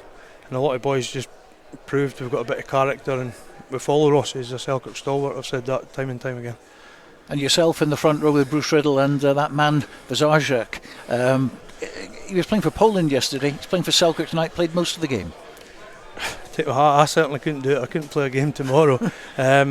We had a team run yesterday. It was really successful down at Philip Hall, and then we go in early and watch Zen play to 80 odd minutes for Poland, flies back in, and he's keen. He wants to get back out there and help the boys, so credit to him. And it shows what it means to him and to the club as well for Selkirk. The boys they're pulling on a jersey every week, and we can't fail that, and we've seen that effort tonight. It was never going to be easy, border derbies. We've plenty of experience, we've been there, and it's tough, and we just stuck to our guns, and it paid off in the end. Of course, we did see you go sort of 12-3 in front, looking comfortable. The Cottrell try was magnificent, but they really came back just before half-time because you could have gone on and scored another try in conversion, but they kept you out, and then they started the second half better, so you really had a battle from them. That's credit to Melrose. They turned up. It doesn't matter where Melrose are playing, they're always going to be tough. They're a good young bunch of boys, and we just says, like, we had the forward dominance up front early on in the first half. They come back at us. I changed the tactics a wee bit. We had a couple of shots at goal to try and get away from them, and we never converted, but we stuck by it. It is what it is, and I'm sure Jack will be back in the training field. And it showed the respect that you had for Melrose tonight, even though they were playing in they're a National 1 team, you're a Premiership team, but they certainly took you to the wire. I said it again, I think especially when you come down here to the Borders, it was never going to be a spectacle final running rugby Monday night. It's all new, it's all changes, and we had to always give them the credit they're due, and you seen that they were coming at us, and it wasn't only one try away at the end there for being the opposite. But ultimately, at the end of the day, you and Aaron McComb lifted the trophy, the Border League trophy. That will be at Philiphaugh in the cabinet proudly for the next year. So many congratulations. Thanks very much. There we are. That's Luke Petty from Selkirk, the co-captain there, on a tremendous effort from Melrose and from Selkirk tonight. Well, thanks to Dale, Robin and Graham for their commentary. Many congratulations to Selkirk, who have become Border League champions for the 2022-23 season.